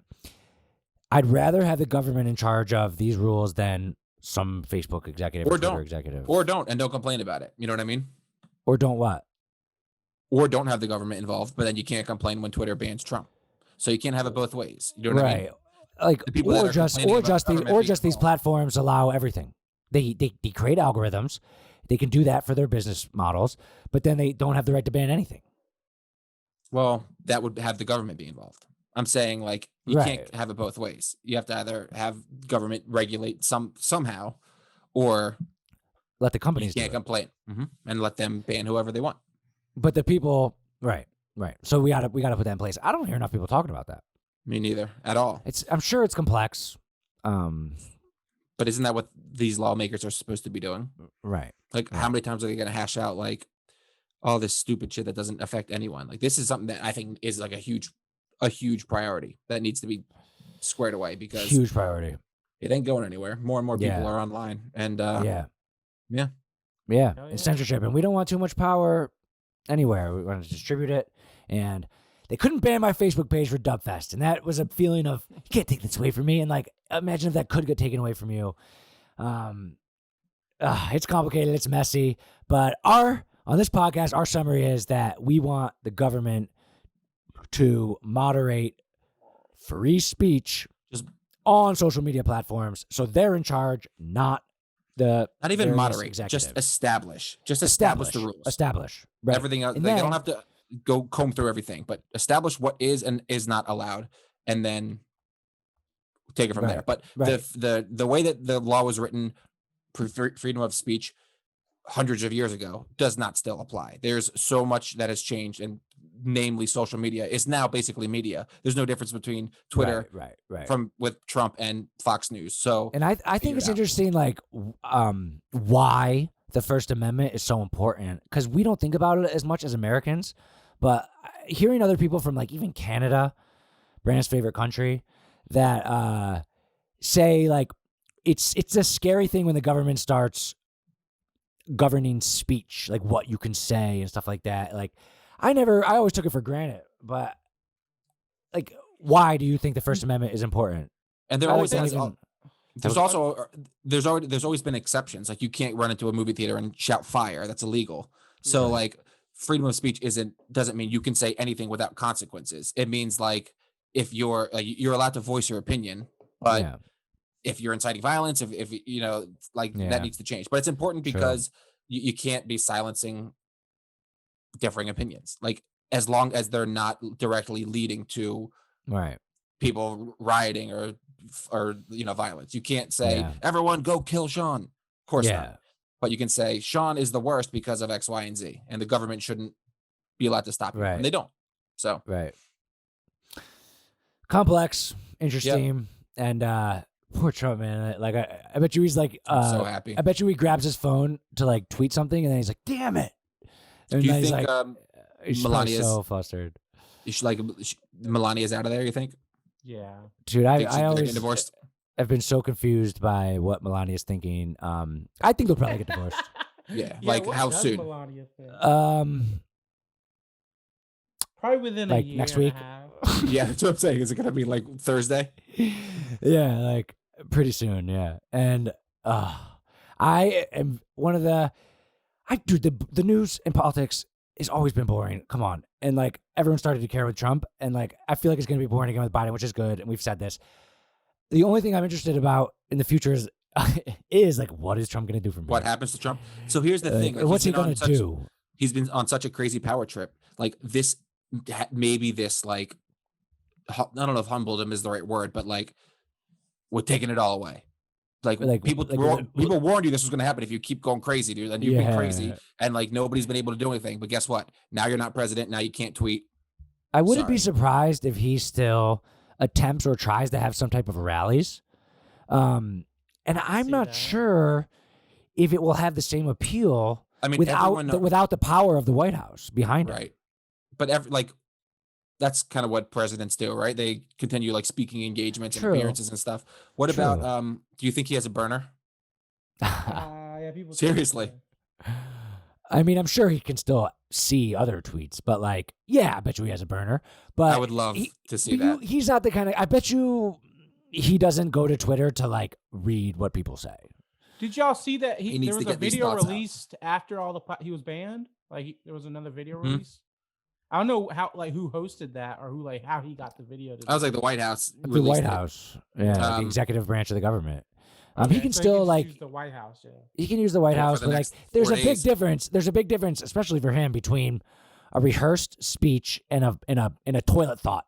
Like he really does treat Twitter the way a lot of people treat Twitter, which is just like potty, like garbage thoughts from your brain. Like just like I need to get this out. And like you can tell he's always like there's been days where he did like 200 retweets. Like he is always thinking about his job and the presidency. No one would say that he is lazy. Like the people that say he's golfing too much, he's lazy. He's not lazy. He does golf a lot, but like but like he's on the golf course thinking about like he's just getting a little break. He's not lazy. He's not lazy. He is a fucking hard-working person who's got the curse of never being able to like drink or relax. Like he never relaxes. Like I feel like he might like the drinker. Does anyone know? Does he drink? Like no, he doesn't drink at all. He's never drank alcohol, and like that's been like confirmed by even like that guy Michael Cohen who like turned on him. Mm-hmm. His brother died of alcoholism. I am fascinated by people who are regular people, fun people, and like don't drink at all. I love that. Like I really think those people are cool. Like. Interesting that he doesn't drink. And it kind of makes me like him a little bit. I feel like it probably helped him got elected a little bit with like the evangelical type people. But even just thinking about your president being drunk at like 3 a.m. and they get a call that's like important, like I think it helped him a little bit that he was sober. But he's crazy enough. And I've heard him say, "Can you imagine if I was a drinker?" Like that. But yeah, it'll be cool to see where he goes. And I think we need to watch the censorship, and it's an ongoing debate in American life. Yes, they plan to move to Canada. All right. All right, what's next? Question 3. It's a game of persuasion. All right, each of y'all have to pick 4 fictional characters you'd like to take on a road trip. And the objective is who will have the most fun. Convincing me. All right. I think I started last time, right? So why don't you? So I'm just going to drop my 4 and then you drop your 4? Yep. Okay. Kenny Powers, Ted from Ted and Ted 2, Stifler from American Pie, and Thomas R. Callahan III, better known as Tommy Boy. Tommy Boy. Tommy Boy, right. Kenny Powers, Ted, and Stifler. Say that last one, Thomas. Tommy Boy. Did you ever see Tommy Boy? Hopefully not. It doesn't seem like Brandon has seen Tommy Boy. It's Chris Farley. He was like an SNL character, Chris Farley. Okay. You know Chris Farley? Yes, I do know. Chris Okay, Farley. it's Chris. It's basically Chris Farley. Okay, like some David crazy Spade fat is guy. in it. I got you. Yeah. All right. All right. I mean, that sounds like a fun crew. I have Turtle from Entourage. Okay. I have Seth Rogen's character Michaels, I think, from Superbad. The cop. The cop, yeah, the real fun cop. Kelso from That 70s Show, and Cosmo and Wanda, or just one of them, Cosmo from the Fairly Odd Parents. They're basically a fairy godparent. Okay. Are you gonna have a wish granting scenario here? I mean, we shall see. All right. I'm gonna already say this. Yeah, he brought in like no superpowers. No superpowers. I guess we didn't really clarify that. Okay, so that if that's the case, then I mean, within reason, I guess. Like, do you have a backup? I can. Why don't you give yours and let me think of one? Okay. All right. So my squad. You're touch your webcam. He's got a little blurry. I was just about to chat and tell him that. Yeah. Just like probably touch it, readjust a little bit. All right. So my crew is a bunch of like wild, like party, like Brandon. Here's what we're gonna do on my road trip. On my road trip, we are going from Boston, where Ted's from, down to Myrtle Beach, and then we're gonna go across and hit Ohio, where Tommy Boy's from, and then we're gonna go to Las Vegas, and we're gonna go to the strip club. So all three of my guys, Ted, Kenny Powers, and Stifler from American Pie. One thing they all love to do is just like rip on each other, curse, smoke weed, just generally be like bad people. And so mine, Brandon, we're hitting up the strip clubs. We are breaking some rules. We are drinking and driving. We're speeding. We are gonna, and all three of those guys, Kenny Powers, Ted, and Stifler, they all are like rippers on their group of people. So we're gonna be ripping on each other. We're gonna be tearing each other apart, making jokes, getting fucked up, riding around town, causing trouble. And the reason I put Tommy Boy in there is because he is a good person at heart, but he's fun-loving, and he is innocent, and he's silly. So they're going to cars too. Seriously, yeah, he's good in cars. That's all he did in the movie. He was in the movie. He was in the car in the movie. Maybe that's why I thought of it subconsciously. But they're going to like kind of use him for entertainment. They're going to be like, yo, Tommy Boy, go into this shop and go fuck with this guy. And then Tommy Boy's going to go be all silly and do it. And he's going to jump back into the car, and Stifler and Ted and Kenny Powers are also going to be like, I can't believe he did that. So they're going to kind of use Tommy Boy as like the person to kind of rip on a little bit, but Tommy Boy's also like the dummy a little bit. But Tommy Boy's also kind of fun and silly on his own. So, Brandon, I'm appealing to you with the fun and we're gonna get prostitutes. We're gonna do drugs. We're just gonna go wild, and we are gonna hit up strip clubs. We're gonna throw some girls in the car, and we're gonna be generally law-breaking, bad, just getting fucked up party animal road trip, and we're just going to rip on each other. We're going to have fun. We're going to laugh. We're going to eat unhealthy food. And it is going to be so fucking fun as we cross the country with these 4 people. All right. What you got? Yeah, that's good. All right. So I have, let me think of, I'm still trying to think of. You can go with them. No, I'll go with Andy Dwyer. Andy Dwyer? Oh, okay. All right. So recap your team. So Turtle from Entourage. Okay. And Andy Dwyer, Seth Rogen's character, the cop, Michaels from Superbad, and Kelso. So I'll start with, I see the face with the cop. So you might be wondering why. I'm sure you guys have both seen and loved Superbad, right?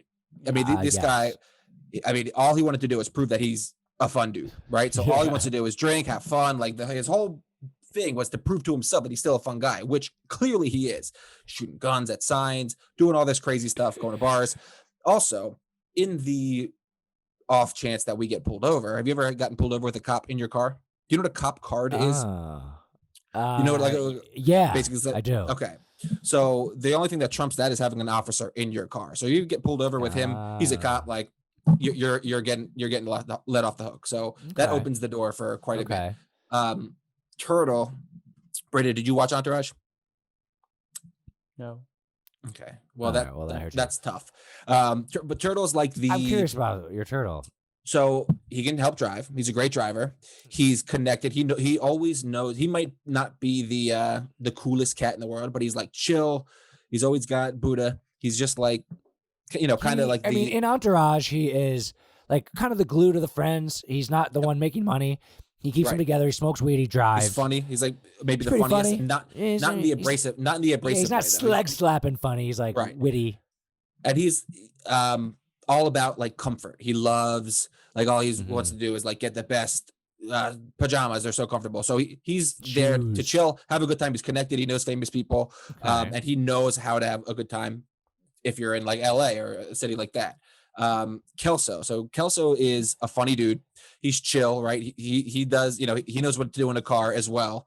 And he knows what to do in a basement. And also he's from the 70s. So there's going to be what's more fun than like being on a trip or somewhere with a person who's like easily excitable and they're like taking in everything like, oh, look at this. Oh my God, what is this? Think about all the stuff that he's discovering for the first time on iPhone. All like a time traveling element where he's like shocked by everything he sees. It's like, this is McDonald's now. They have all this stuff. And he's just like generally a good dude. And he's funny. And he's like doesn't take himself too seriously. Just a fun dude. So the last one is Andy Dwyer, who's like a modern day Kelso. So I imagine they would just hit it off. He's goofy. Also, let me go back to Turtle. Turtle's amazing music. He's like, he knows music well. It's a great DJ. This is a different trip than yours. Mine's more like I'm thinking in the car. Yours is more of like a sightseeing, chill, enjoy the ride. That's kind of what a road trip is, in my opinion. It's not about the destination; it's about the trip itself. So we're chilling in the car. Just boys will be boys. A couple buds, a couple brews, and some good tunes, good conversation. Just kind of chilling out rather than like going buck wild. Because all right, I'm going buck wild. The thing is, so I like your group. I'll say that. It's a lot of abrasiveness. It's a lot of obnoxious. Lot. Yeah. So if you're in a car for hours at a time with all these people, another element is comfort in the car. I think like your team might win on that, but like Ted will give you more room. He's a pillow. He's cozy. So that's just one element of that. That's why I had the Cosmo and Wanda, because they're small. So basically we have 4 people, and they could like Grant Wishes was another. They're also like generally funny people. Yeah, that's good. But I have that with Ted. I got the space, and there's gonna be a point in mine where everyone's just gonna fucking lose it on each other, and then they're gonna they'll be like, if it was a movie, it would show all them freaking out on each other, and then it would show it would cut, and then it would show them all in the car being quiet for like an hour, just like regrouping, and then they're gonna be like, Squeak, anyone got any cocaine left? And then they're gonna get crazy again. Mine is abrasive, mean, and their intention is just to get fucked up and party and go to strip clubs and hook up, and that's just a little stop, and then they'll just get right back in the car, take turns driving, and they're all just gonna rip on each other, be very abrasive, and we have different vibes. I can see that being awesome for a night or a trip to Vegas, but for a road trip, that is where we're going, is Vegas. That's where we're going to end up on my road trip.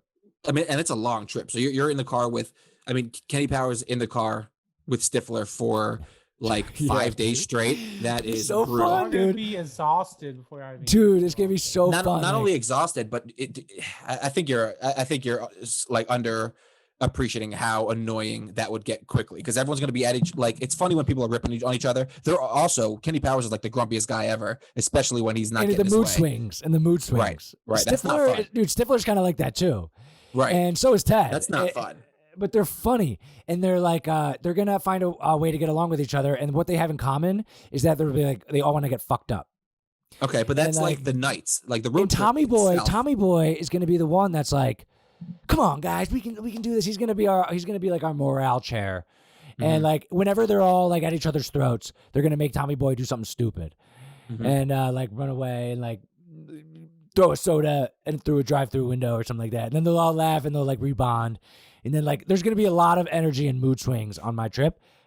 But the highs and the lows are gonna be the things we remember, and our pit stops at strip clubs, Brandon, are gonna be epic. And I see what you're doing here. You're I see you playing up to Brandon's sensibilities. He's the judge. I get that. I just again, if we're talking nightlife, sure. You guys are gonna have a wild time. a road trip is way more than that. There's a lot that you have to think about, and I'm having an enjoyable chill with my boys. It's just kind of like a bro. We're chilling. We're bro talk.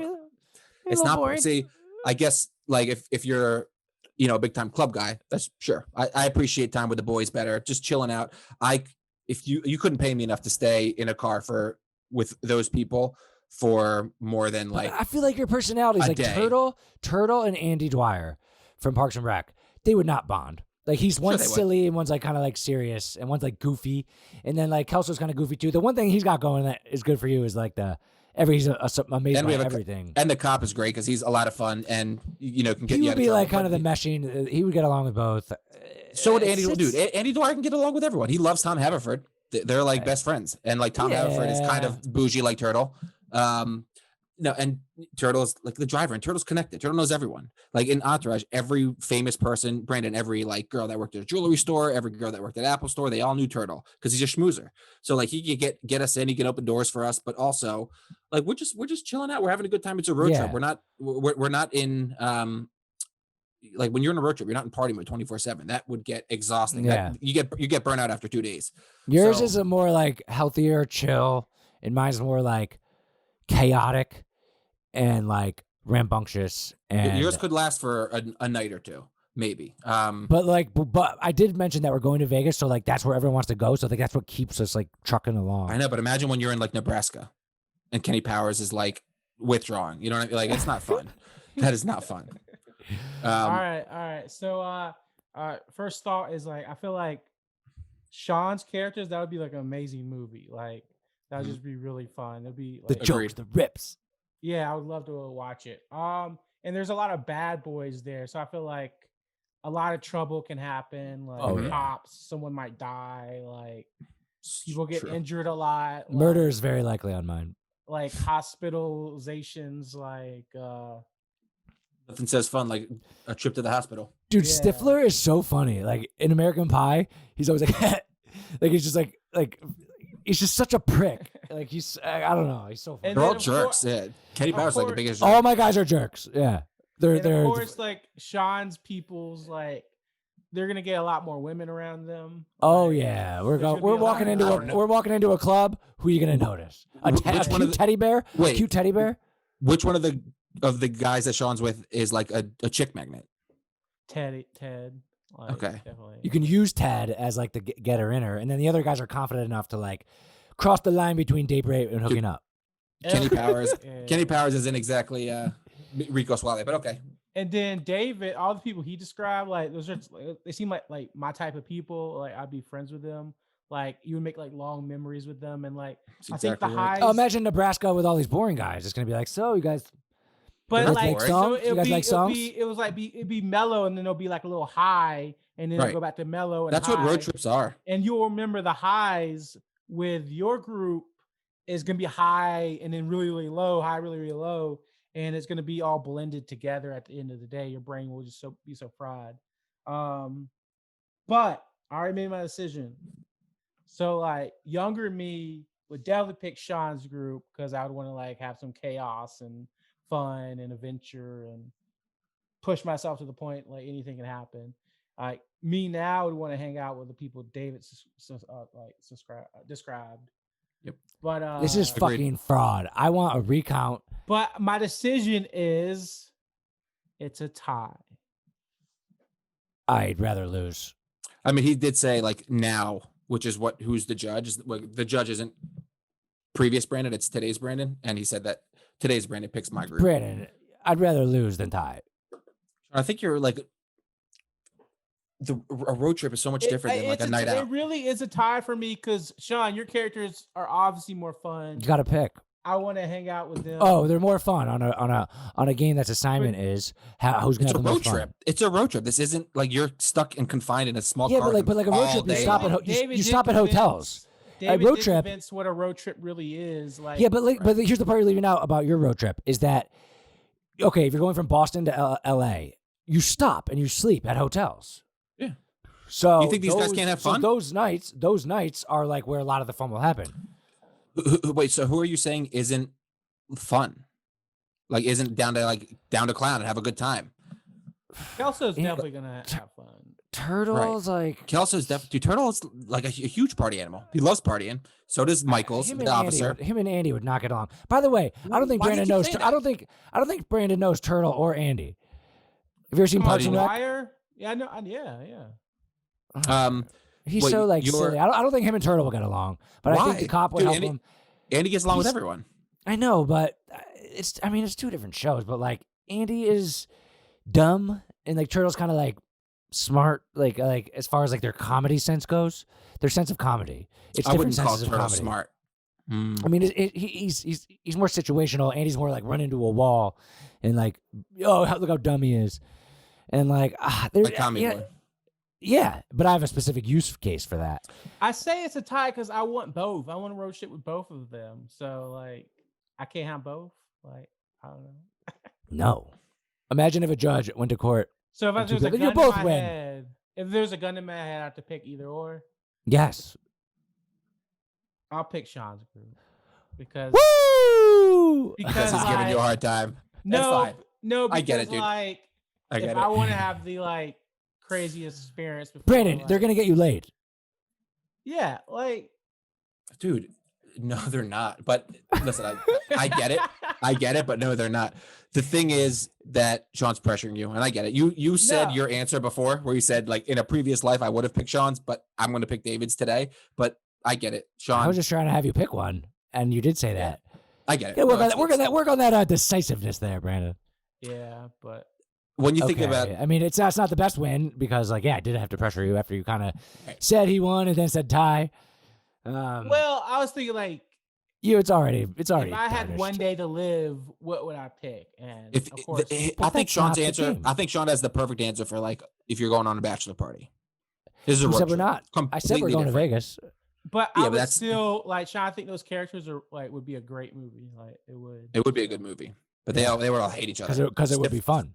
Stifler and Kenny Powers would hate it. It would be so annoying. Yeah, dude. But it'd be awesome. But it would be fun to watch on screen from a third. Yeah, on screen. It wouldn't be fun after 9 hours on your second week. You know what I mean? He makes a great point. Like going to Vegas and partying like every day. With Ted too, and the element of the fact that it's a talking teddy bear. That part's cool. I'm not gonna knock you for having Ted. Ted, yeah. I had a cartoon like fairy godparent, so like that's also pretty cool. But we weren't allowed to do that. All right, that's fair. All right. So Sean wins. I guess, yeah. I hope you feel good about that one, Sean. Take that one to the bank. Can't feel great. Yeah. I mean, all right, I won. Woo! I'm so proud of myself. I mean, no, I won. All right, in the scorebook. But yes, I wish the judge would have been more definitive for me. But cool. All right, I mean, that's a fun exercise. Like, I like that. Fun is like, yeah, we define fun a little differently. But that's fine. Like that's cool. Yeah. Whew. All right. Stifler, Kenny Powers, Ted, and Tommy Boy are the winners of the funnest road trip. And I would be the driver, I guess. Okay. Yeah. All right. Asterisks. But yeah. All right. We'll next segment. Question 4. We are wrapping up the sketch. Oh, yeah. 15 minutes writer's room. We're going to storyboard it, and we're going to finish it for y'all. Let's go. All right. I'm getting Let me know when you start the timer. Let's start with describing to the audience where we're at. Okay. All right. So I'm sharing my screen right now. Now, if you have listened to the previous episodes, you know that where we're at. So we're going through the experience of having a writer's room, 3 15-minute sessions, and trying to make a sketch. And what we decided so far was, if you are watching on YouTube, you'll be able to see the screen. And if you're listening, if you remember from last week, I find a note when I went to go see Kanye at a political rally, and I, for content, release it on the podcast, and on it is a treasure map. And it says, go to Clemson, South Carolina to get the diamonds. And we end the podcast, and we say, nah, we're not going to do that. And then the podcast ends. We all hit end on Zoom. And then David immediately gets on his bike and starts booking it down to Clemson to get the diamonds.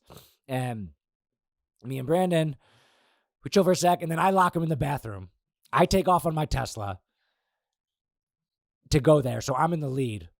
And then Brandon tries to get out of the little window. He eventually breaks out, gets an Uber from a grandma, beats up the grandma. On the way, thinks he has me beat because he passed me by in my Tesla when I was trying to charge. And then I don't know about that part. But then Brandon is Ubering. He thinks he's in the lead, and he picks me up in the Uber because the grandma left her thing in the car. Doesn't notice it's me. Eventually, we notice it's each other, and we get into a fight. I stab the tires. He tackles me. And then we're like, all right, let's just split the money. We start walking. I sprint ahead of him. I'm in the lead. Then I see some girls on the Clemson campus that are wearing monograms, and I just start jabbering on about monograms. Then Brandon passes me because I'm jabbering for too long, and then he gets drawn away by a pie with a finger scent thing where it like taps him on the nose and drags him away. And then I notice, and then I get ahead, and then he notices me passing, and we get there at the same time. We call David. We say, "Ha, we won," and it turns out it's not diamonds. It's a jukebox that plays the song Diamonds Are Forever. We're disappointed. And then the podcast intro starts with the song Diamonds Are Forever. And that's where we're at. So on the screen today, we are going to, for the sake of writing the sketch, break down the scene by scene things. So on the screen, I have David's plot, Sean's plot, and Brandon's plot. So let's start piecing it together. All right. So I think the first thing is David gets on his bike. Agreed. So the podcast ends, David gets on his bike. And then I lock Brandon in the bathroom. And then Brandon tries to get out of the bathroom. I think first thing could be us playing around before I go to the bathroom. So let's work with these blocks that we have. Okay. For a general structure. Okay. These are like scene cuts, basically. And then we can add like dialogue, but basically like we'll know how it's going to be like filmed, like what cuts are going to come, and we can add things to these because they're just sentences. So yep. Right, so then Brandon, I think the next one would be instead of doesn't charge Tesla, maybe we make that like Sean gets in Tesla, drives, and then the one below it is doesn't charge Tesla / Tesla breaks down. Right. We're taking out doesn't charge Tesla, by the way. So right. I'm saying but Sean are we? Gets yes because I'm going to pass your Tesla. I'm going to think Sean gets in Tesla and ignores charger. Like that can be one cut. Like I get in the car and then it's like I see a charger and I'm like, I don't need it. Because I'm going to go ahead. Yeah. I was thinking a couple of different things. So you could either do that, you could do like you get in, but then like the camera quickly zooms in on the charger and it's like not plugged in correctly. Or like you are I don't know if this would work. Basically, go ahead. A quick cut of you charging the first time, just to show that you have to do that for the test. It'd be like 2. I think this scene should imply that I'm getting in my car and driving, and that it's got a foreshadow that I'm eventually going to run out of battery. So what if we like the foreshadowing of that would be like you on the way you do pull off into a charging station, but they're either all full or even like, and then I go, and I just keep going. Yeah, right. You're like, I can make it. Or like maybe Brandon's Uber's there and like the lady's moving really slow and you're like, I can't wait. But then he would have had to pass you. We only got 15 minutes. That's part of it. So we got to work with it. Yeah. But like that scene, I get in my Tesla, you're biking, Brandon's locking the thing, I'm in the lead.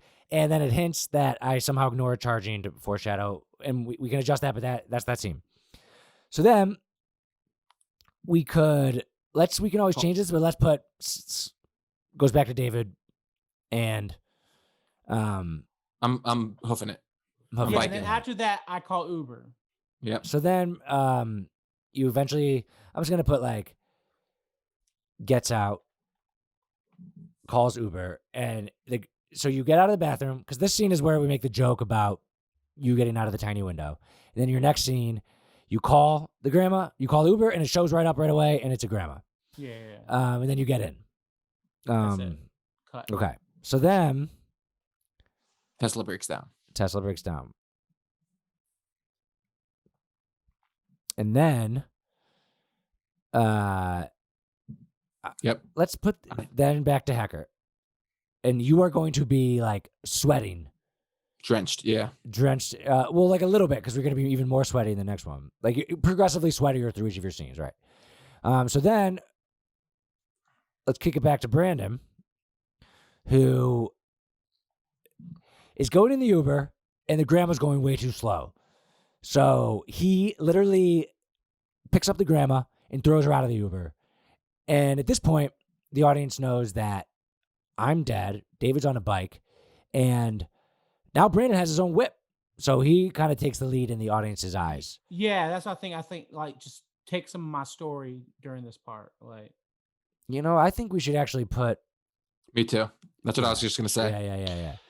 So then, because you don't want it to be like boom, boom, boom, boom, boom. Right. That So we changed David's second scene pedaling one over. So then it's got to be. So I have no car, so I call an Uber, and Brandon sees it. Brandon pulls up in one scene, just like the grandma's gonna pull up right away when he first calls his Uber. I call an Uber, and Brandon pulls right up, and that kind of fits the. We were going to explain like why you picked up the Uber. Maybe like in this scene when you kick her out of the Uber, it'll like zoom in on her phone stayed in the car. Like, Uber capable. I just want to like say this. Like, why would I want to pick someone up again? Like for an extra $1. I think that's what we said last time. Or like, but the money would go to her account. It's all digital. I mean, fair. What if if the grandma was like, "Oh, let's go towards." I have to make money for my. We need it for it's the funny. plot. It's funny. It's funny. Like, you're fair. I'm sure there's a lot of things we could pick, but like, I also probably wouldn't like to. Go ahead. I also wouldn't. I was gonna say, like, logically speaking, I probably wouldn't try to bike to Charleston either. But here we are. Exactly. And maybe you just like want a passenger, like whatever. Right. That's all. That's fair. And like, there's probably some internal conflict where you're like, let's pick them up. Yeah. Should I get them? Well, I might as well. I'm on my way. They're on the way. Like they're going to the same place. Maybe that's part of it. I might as well. We're going to the same place. Oh wow, that's where I'm going. I can give him a ride. Okay. So then I call the Uber and I get in the Brandon's Uber, and then you pick me up. These cross. Yeah.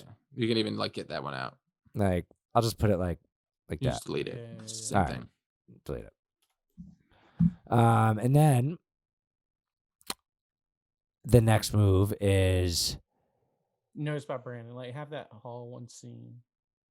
Yeah. So I feel like we need a break in between here. Should we put? No, I think it's good because we can add by the way, we can add another pedaling scene at any point. Right. Like, I think there needs to be a break here. I get in the Uber, then back to David pedaling, and then it goes back to us, and like we've drove a little bit by them. Right. Yep. So we're gonna need another one of these. And there could be like a little bit of conversation. Brandon's trying to make small talk. You're not, and he's just kind of like, "All right, Mr. Grump." Yeah. So then we notice, and so these kind of cross too. Like, and then we have this is like one of the main scenes. We get out of the car. I stab the tires. You tackle me, all in one scene. And then we're like, yo. And then we're like, oh, dude, let's just go split the money. And then we start walking. And then like maybe a thought bubble. Apologize. You make nice. Yeah. Yeah. And then a thought you just bubble. kind of like side eye each other. I can smoke this guy. Yeah. And then I start running and you start running. So I feel like I'm going to add one here.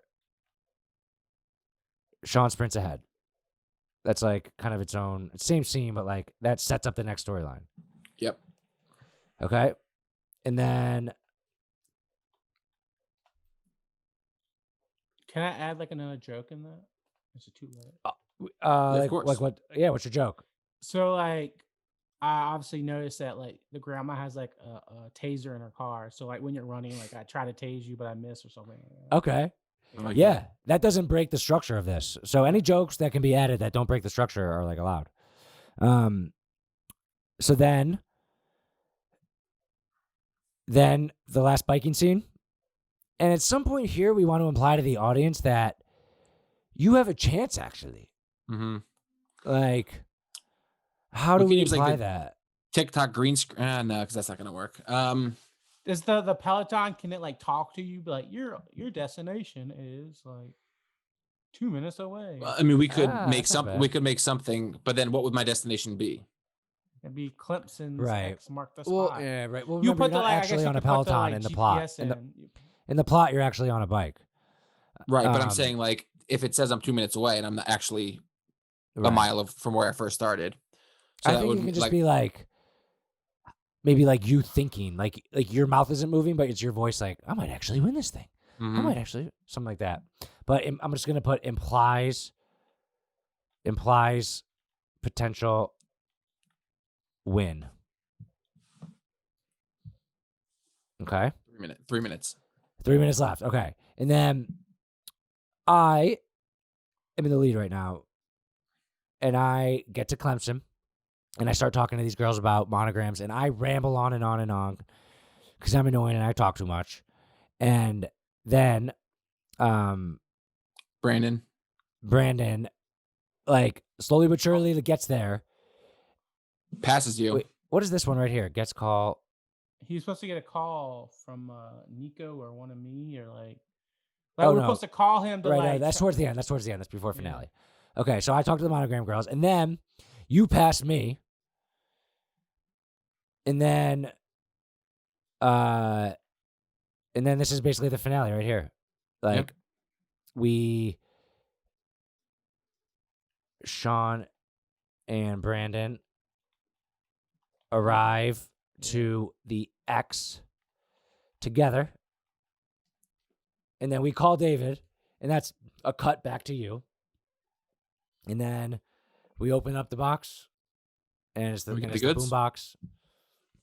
Open, boom box, disappointment. Fade. we walk off into the sunset with a boom Yep. box on our shoulder. All right. And like, how much time do we have left? 1 minute. All right, what's the name of the sketch? Okay, what's the name? Diamonds aren't forever. Diamonds aren't forever.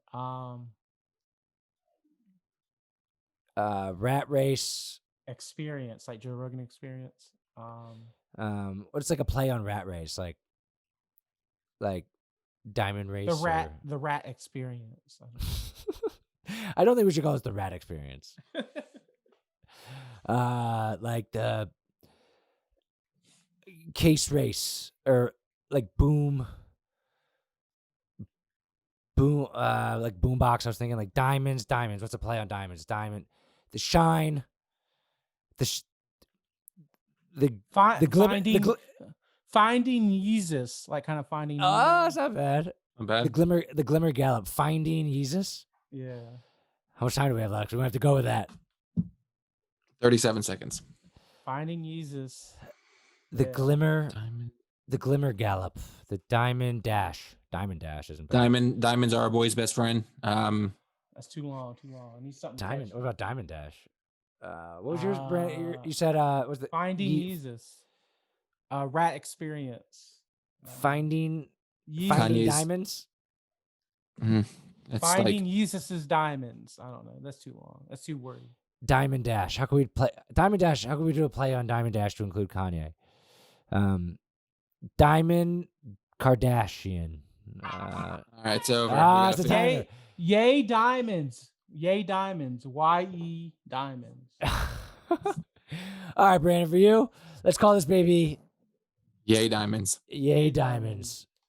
All That's right. a working title. That's a working title. Okay. Yeah. But if you're watching on YouTube, within 3 15-minute sessions, we thought of a plot, we put it together, we worked out some jokes, we laid out each of our storylines, and then we perfectly put it together into scene-by-scene shot of a sketch. Boom. And I even added arrows. So if you're just listening, this was a big to be watching it to get context for some of it. But okay, do you think this was a success? Yeah, it's filmable and the script wouldn't be too hard to write. It's pretty fun, you know. Like, So, what's fun? Doing it or like doing it, but also like I think that we accomplished what we set out to do. Yeah. And we should write the script and then a year film it. Are we gonna win an Emmy? I'd say likely not, but hey, like we did it in 45 minutes. So from the perspective of like movie writing stuff, like so you said write the script, right?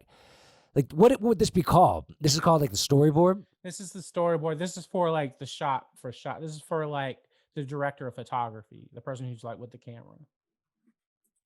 Okay, so like the next step would be to write the script, which would be like the dialogue, what the actors would hold and read before. Yeah. I think for like Curb, this is what they use. They just go from they just have it like this. I mean, yeah, you need to know if you have certain things, like if you're gonna have the Uber phone, like you need to know what you're gonna get shots of. But right, it would be like the dialogue between me and Brandon fighting, and then eventually like uniting and then fighting again, like that dialogue, like that. I think in Curb they just ad lib it. It can be a lot natural. Yeah, you're right. All right, cool. We set a goal, we accomplished it. We only have 45 minutes, and I think it's a pretty funny skit. Could have been worse. Yeah, I think so too. It could have been worse. Right. It could have been worse. And boom. All right. Are we all set? Tell me when we're like. Yeah. So now it's time for David Videos of the week. Videos of the week. And the last and final videos of the week. So boom, baby. I am very excited to see these. You've been doing a great job with the video of the week. I thank you. You are such a champion of finding videos. All right, let me see this. Let's see if I can share. You'd think I'd have learned this by now. Okay. Man on scooter punches into sinkhole. You're not supposed to be reading. Oh, sorry. I just read the spoiler alert. Christ, John. All right. Well, we might have to watch all three now. All right. This is, I think it's somewhere in Asia, judging by the commentary, but you'll see. This is crazy. Sinkholes in general are nuts. Tell me if you guys can hear. No, I don't think. Oh. Dude. How did he not see it? How in the world? What?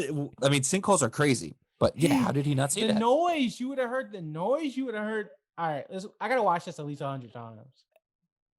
5, 4, 3, 2. Like 5 seconds. Pressing brakes and it just didn't break, or like that could be it, actually. And then the guy, he just like walks over. He's like, "Yo, I'm not getting too close either. Like if that's me, I am not getting too close to that." And look, they're just like, I like to think. I'm sure he's not. I like to think that he's still at the bottom of the sinkhole. Serious question. Serious question. Where did that guy go? Where do sinkholes go? I don't think they go that deep. Down. Yeah, like 15 feet. So hopefully, he had a helmet on. Did he? He probably survived, unless he like. I'm hoping he did. I'd feel bad if he didn't, but let's just say he survived, so we don't feel guilty laughing at it. His reaction time, which is so bad. But. I mean, so I counted. It was 5 seconds. He could have slammed the brakes and like, but he didn't seem like he attempted to like swerve, which I don't know. Like, was that a suicide mission?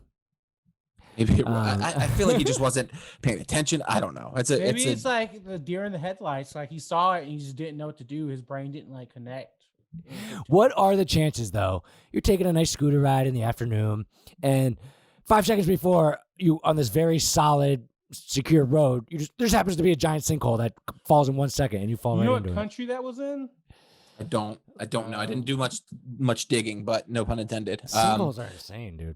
What are whatever. Apparently, right around where we live, like King of Prussia, there's a bunch. They built this huge Lifetime Fitness Center, this like state of the art gym and pools and all this stuff, and they built it around top of a sinkhole. And like within 6 months of it being there, the indoor pool had caved in. Like they came back to work one day, and the pool was just like completely looked like that. I wish that would have happened like during, as long as no one gets hurt, business hours. A pool party, really cheap, like. Right.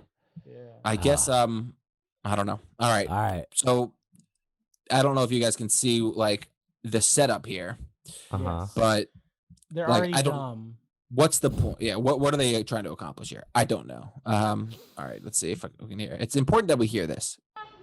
You guys hear? Yes.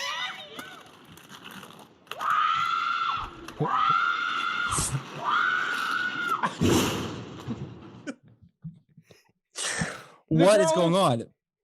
The girl who fell down, she saved her life. Basically. The girl on the left is smart. Like what are they doing? What are they doing? The only thing I can think of. She was trying to turn away, like she knew. The only thing I can think of is, all right, we got these new rollerblades. We're out to use them. Let's practice learning how to brake. Oh. There's no brake on them. yeah. Like, I don't know. Like, why? Like, what did she expect? If you rollerblade down a hill into a wall? My only thing is, like, maybe she thought, like, we'll only be going, like, we're not going to go that fast, whatever. I'll be able to control my speed. But, like, I would say right here. I love this lady.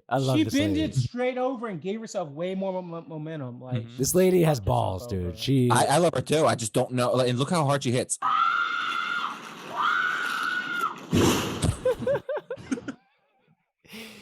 Like, what were they doing? I'm hoping that this lady's like, yo, I want to do something hilarious and slapstick to make my friends laugh. That's what I was wondering, but like judging by the screams, it doesn't seem. But maybe. Oh, there's another girl on top. You see that? She's filming something. Yeah. I mean, yeah, they put the camera on. They found the spot. They got rollerblades. So the only thing, the most clear intention would be, let's slam into this wall. Yeah, I think that's Oops. What the?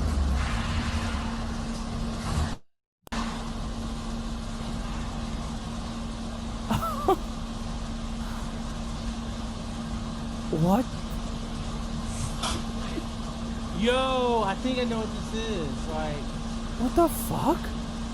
I was just watching this podcast with Carlos Mencia, and he said that he used to eat clay as a young child, and they figured out that he had like this iron deficiency, and when you do that, it makes you want to eat things that are not food. I don't know, man. This guy's like 20, 25.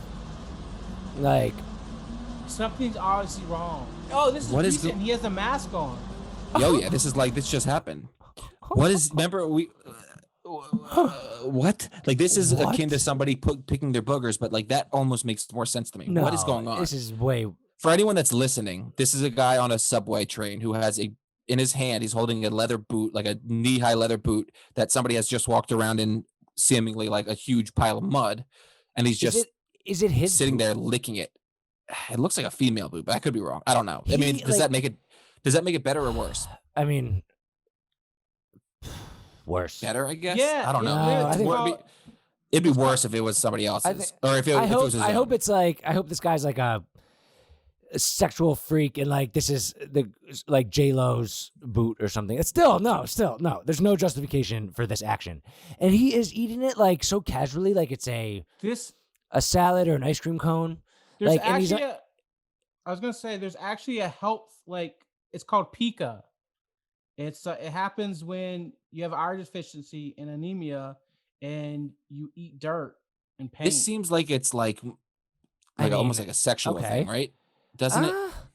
I mean, look at him, dude. He's got the entire boot. Look at him. If it was an ice cream cone, it would look normal. It could be an eating. Mud.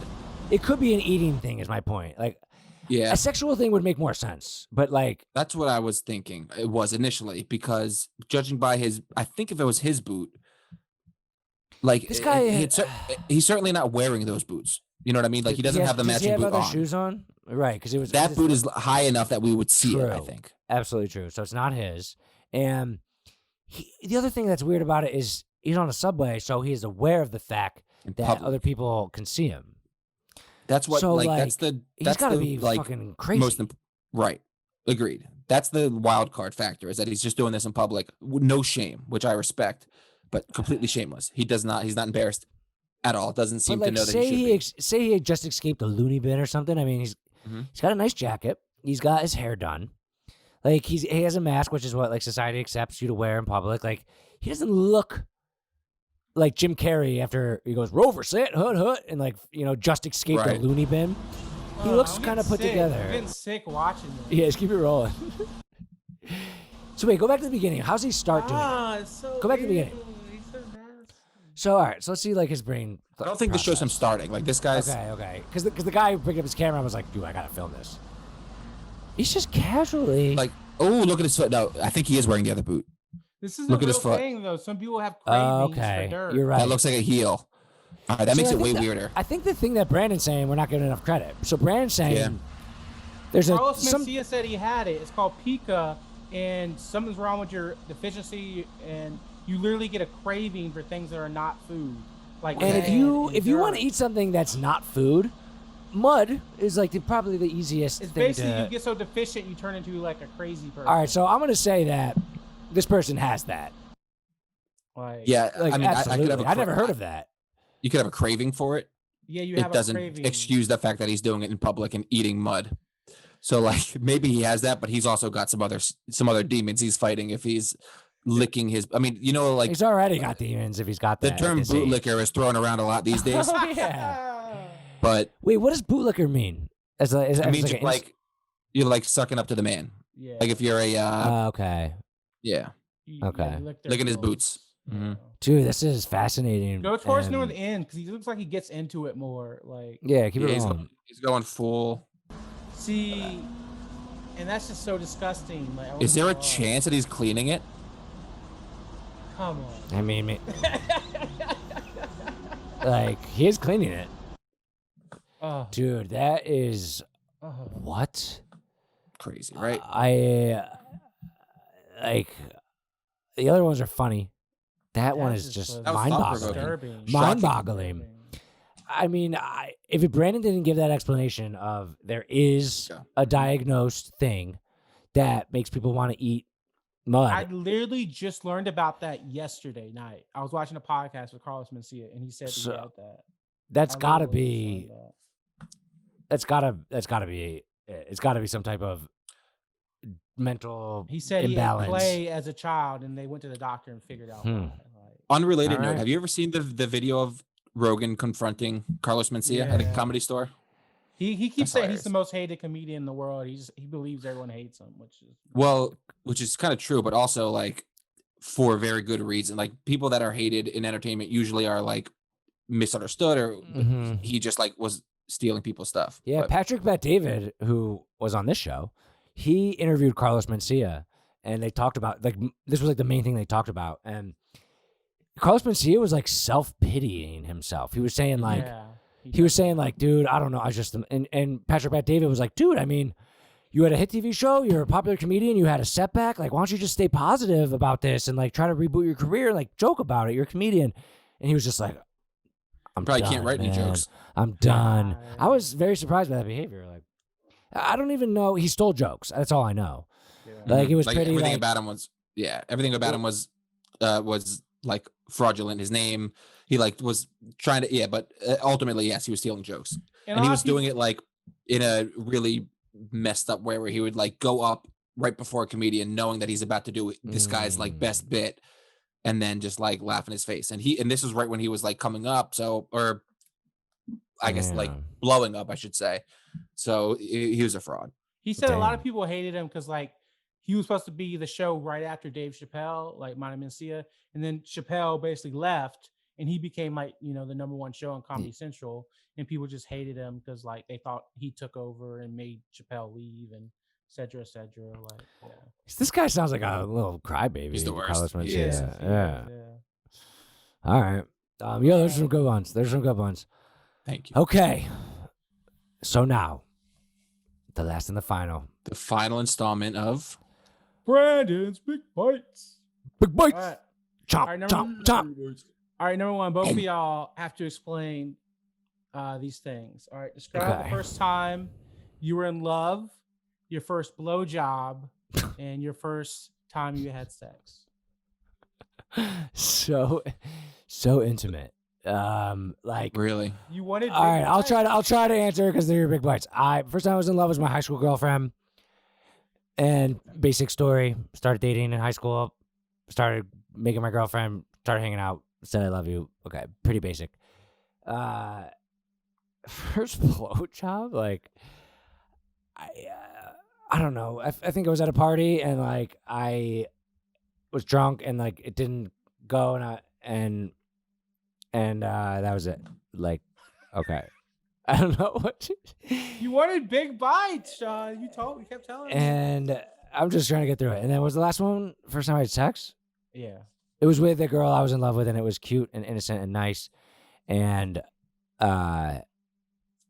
it was great because it was something you want to check off your list as a high school person, but also it was the girl I was already dating, so it was sweet. Yeah. Okay, he got through it. He got through. I know. First girl I was in love with was Lauren. I didn't really have like a lot of. Didn't you have a high school? You had a high school girlfriend. Yeah, I did. It wasn't love.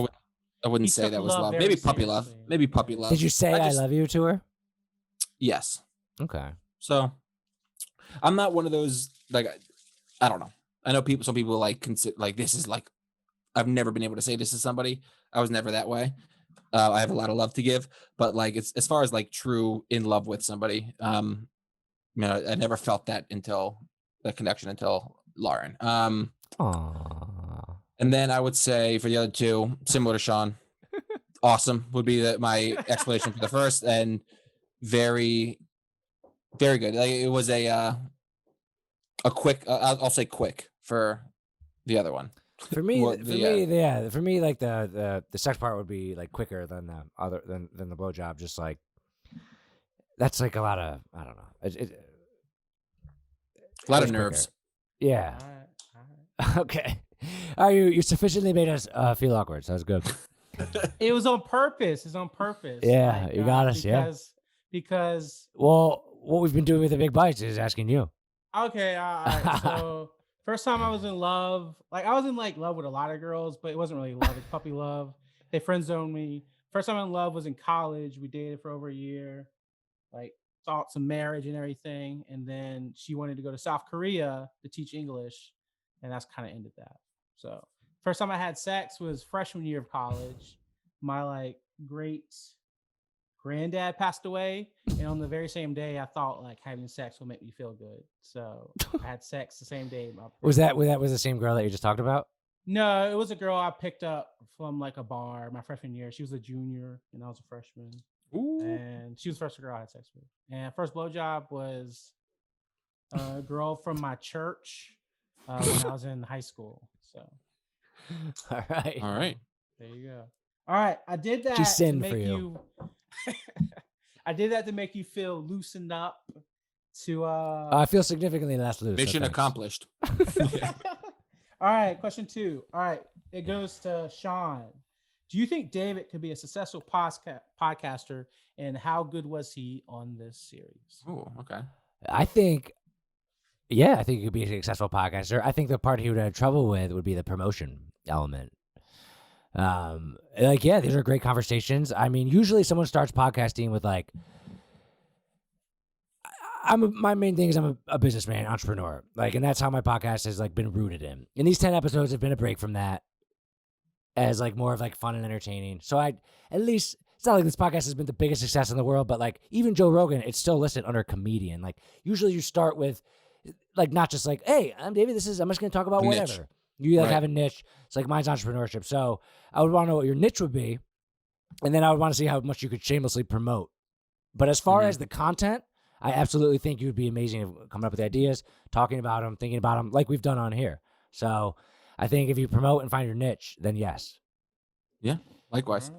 Like, do you like would you ever see yourself? Would you ever see yourself? Like, what would be your niche? Like I don't know. Like, if there was something if there was something that like I felt like I had to say, you know what I mean? Like, if there was a niche, I don't know what it would be. Like, I think my niche is just being like the everyman, and that's not a niche. That's so the opposite of a niche, yeah. Right, but I think I can be funny. I think I can be creative. It's just never was something that I thought I would do, and then this is an opportunity that I had a ton of fun with. Don't see it as a profession for myself. I don't know, but you got a free mic out of it so far. That's you did. Yeah, and a camera. You do a lot, man. And if you can negotiate, if these videos ever get YouTube revenue, you can. I'll let you know. And you can negotiate for a piece. Thank you for saying that. You didn't have to say that. Well, I just won't tell you. Who knows? Yeah. Well, who knows? Maybe one day. Right. If I ever get big and like this is like people look back on this and like it starts getting some clicks and shit. Yeah. You already said it on the record, so. Yeah, put it on the record. I want to be a man of my word. Yeah. All right. Yeah. Yeah. All right. Question 3. All right. This is to David. You're not asking me a question about me? Wait. Question 3. Oh, This is to okay. I David. apologize. This is to David. All right. There's many things. I guess this is like it's not just one question. All right. Do you think Sean will like settle down? You think, it would change him once he has his first kid? And it's a good question. With many successful like businessmen and like they're never satisfied. So you think will Sean ever be satisfied in life? Quick answers would be no and no, but I think that's kind of what makes Sean Sean. So I think that having a kid will maybe change him, maybe like soften him up a little bit. But ever since, if you would have asked me this 10 years ago, I would say yes. I would have thought that he would have changed by now, but obviously he hasn't, and what he's doing is working. So I think the big things for Sean, like he gets the most joy and enjoys the most would be like business, and having a kid's just going to add joy to his life. He's going to have another thing to love and nourish and nurture, but he's not going to, like, his life won't change all that much. I think he's going to continue working, spending most of his time on his business. I think he'll be a good dad, don't get me wrong, but I don't think it's going to be which it shouldn't really, like, you're not devoting everything, all of your time and energy and thoughts to this one thing. So I don't think it'll change all that much. I think, again, maybe he'll soften up a little bit. He'll just have something else to love. Yeah. The second one, that's what I'm being hoping. satisfied. No, but again, I think that's kind of the point, right? That's like the whole mindset thing. That's been Sean's. I mean, I think like the first time I rolled my eyes at Sean was when he was like, oh, I was gonna be a millionaire, gonna be a millionaire. And then it was more of like, oh my God, dude, get over it. And then like that doesn't now seem as like a stretch goal. Right now it's like, no, I'm gonna be a billionaire, whatever it is. There's always gonna be something. Sean needs something to chase. And I've always seen that. And when he gets there, it's never gonna be enough. And that's, again, that's not a bad thing. I mean, yeah, as long as like I'm happy, then that is kind of the goal. Mm-hmm. And the kid thing, like you think the kid thing changed you? I don't think so. Yeah. No. Like I think I've always been interested in the power, and I've asked a lot of people about like when you have a kid.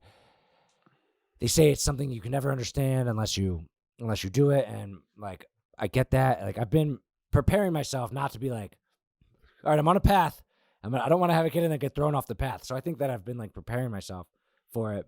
It'll help.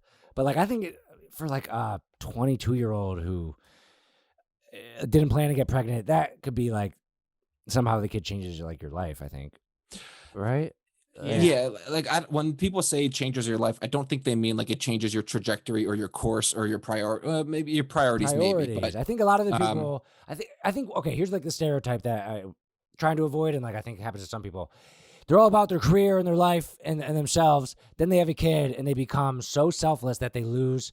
Like they care more about the kid than themselves, which I can still do, but then they kind of like lose their fire career wise a little bit for like. I think that is like maybe like one of the stereotypes that I'm trying to avoid that some people might hit.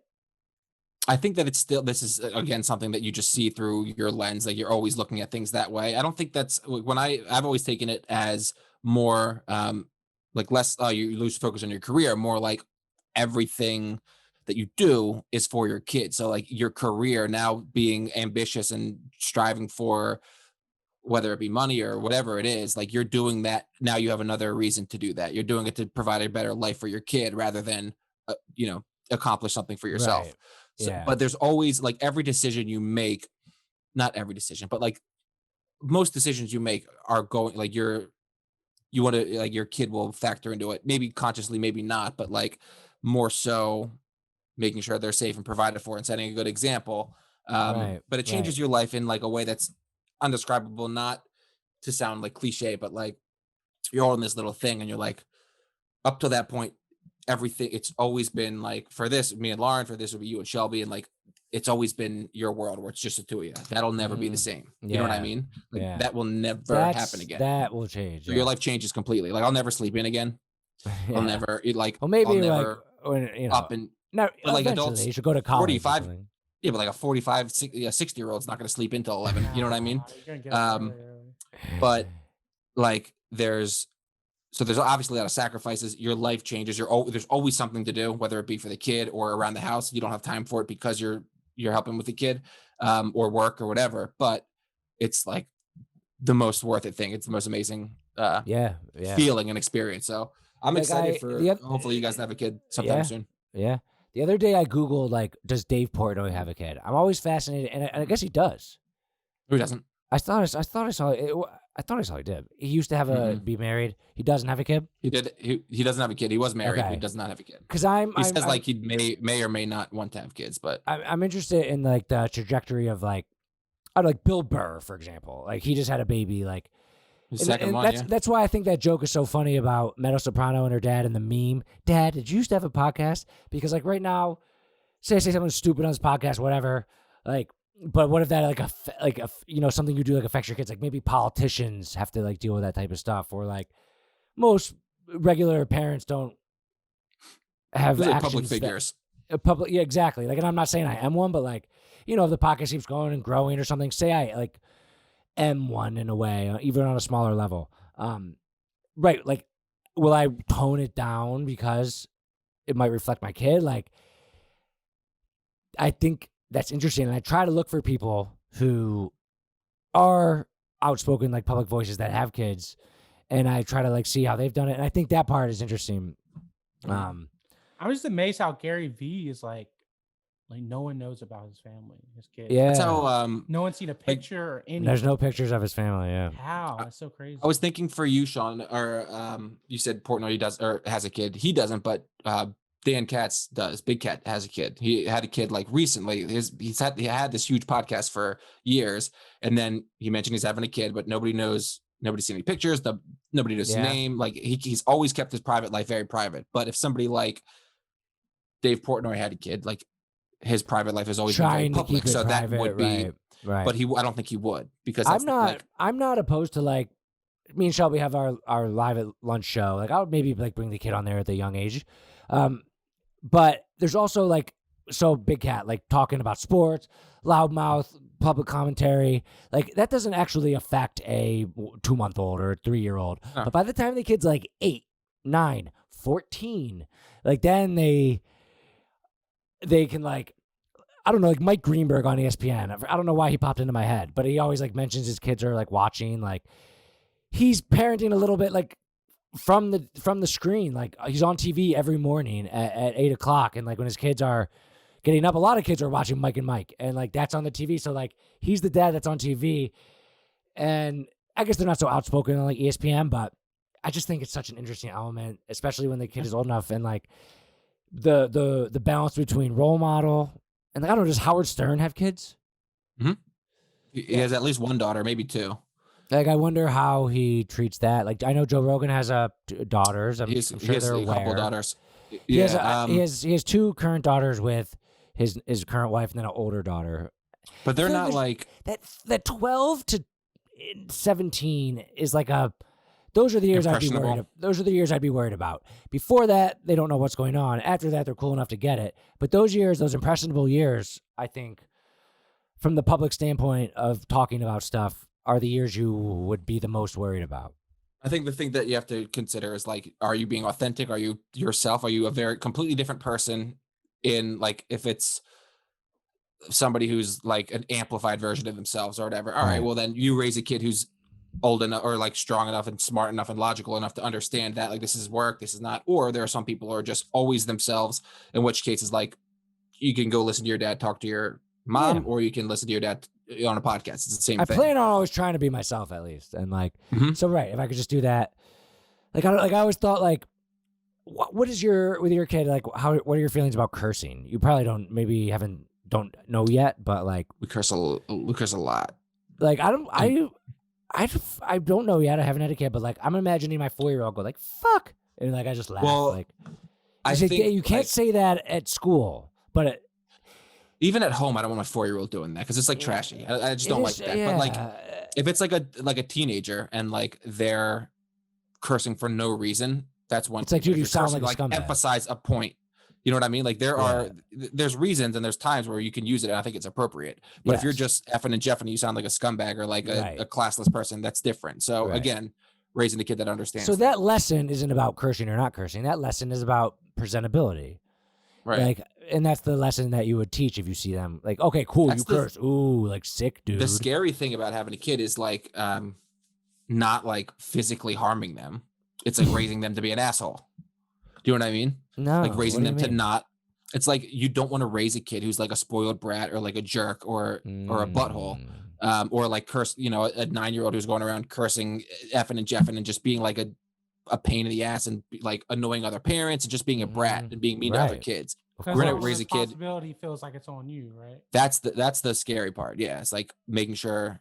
I don't know if scary, but that's like the responsibility is like making sure. Jordan Peterson, who's like an intellectual, he has 21 rules for life. One of his top rules is don't raise kids that you wouldn't want to hang out with. Right. Like, and then like but that's easier said than done. How do you do that? Nobody knows how to parent. Exactly. Like, but that's the goal. Like, if you hate your own kids, and like people hate your kids like that, you're fucking them up. Like, what's the difference between a dad who's a huge Eagles fan who has 2 sons that are huge Eagles fans versus the dad who has 2 sons that are like huge Cowboys fans just because dad is an Eagle? You know what I mean?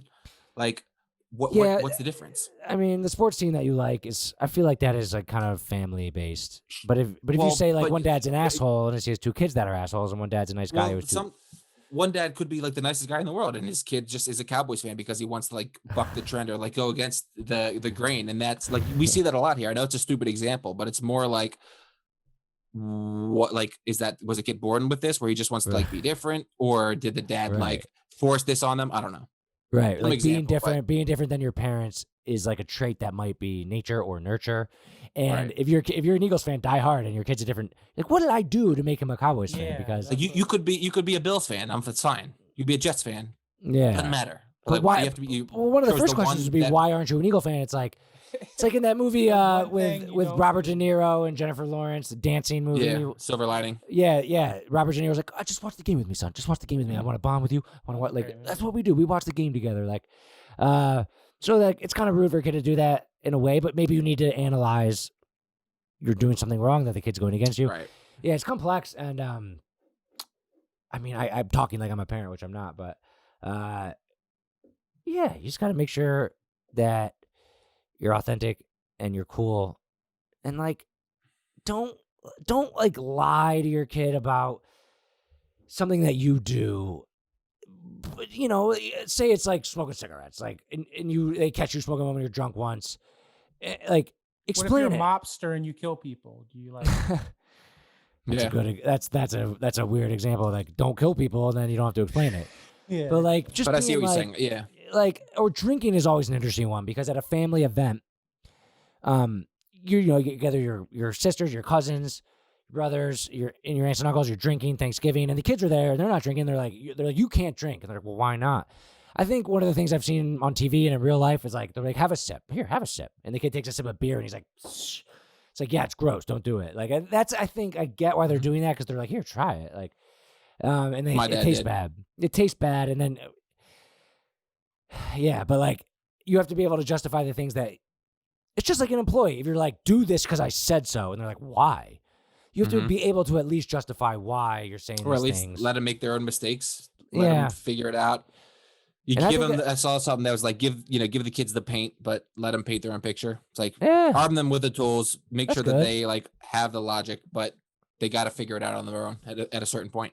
That's good. And then like, also don't be so coddling that you don't let them face minor problems and minor adversities. Because like, if you have major adversities, you can't maybe shield them, but if you're well off and your kid's generally been shielded from adversity, and in first grade they get their first adversity situation, don't solve it for them. And that is going to be your natural human instinct as a parent, especially since you are just stopping them from falling and hitting their head on the corner. Like, everything you've ever done has been protecting them. Now they have like an emotional challenge, and you first instinct is to like protect them. Like, you have to be like hold and like go against your instincts a little bit to let them face those challenges, or else they'll And I think that's like the stereotype of like millennials. They got coddled growing up, and now they don't know how to face the real world, and they just want to Me Too everyone. You know who says that? You know who like is the people that say that are the kids that are the people that raised millennials, like the parents. Yeah, that's true. Like if they're that way, they're because of you. Yeah, and it's funny how millennials now are like grown-ups, and like we're doing fine. Yeah, of course. All right, I got one more. All right, that's good. What are your thoughts and feelings on me after this podcast series? You were horny, motherfucker. Well, I didn't know. Yeah, you're the horniest guy in the world. Besides that, no, I didn't know you, Brandon. I never had met you. I think you're funny as hell. I think you're good at what you do. I love the dynamic between you and Sean. Yeah, I think that's like one of my favorite thing. Yeah, it's like every week it's like a little bit different. Sometimes like there had been weeks where I'm like, is there some tension going on? Like what's going on? What's brewing behind the scenes? And then other times it's like you guys are running buddies. No, but I mean, I think I don't know. I like you. I'm excited to meet you. You've done a good job with like the big bites and everything. Like, but since I watched that America clip a couple of times from being on Facebook, and even with the tie today. Like, fuck that bullshit that's, like, so wishy-washy. You gotta, like, you know... Be decisive. And, like, especially one of my character flaws. I'm a very indecisive person. Especially, like, on a podcast, like, you know, with time and just, like, people's ears and just getting to a point and, like... That was so funny in the last podcast. You're die on your hot take. You're like, I think Canada... I mean, and it doesn't mean don't be... Oh, wow, actually... After you said that did That's make a great point. Mm-hmm. That's a great point. And like now that I was thinking that, and then you said that actually now does make me think this. It's okay to change your mind, but like you said, why did you say Canada was the best country and then change your mind? Like I've actually that is my favorite part of that clip. It's so funny. Like you say Canada's the best country, and then you said you made some good points. That's my favorite. You argued it pretty well. Universal health care. It's beautiful. You said I like the cold in Toronto, but I was like. Came back, and then you're like, oh, well, I guess America then. And then you're like, well, in 100 years from now, let's see. But I just want Canada to be the best. What was going through your head then?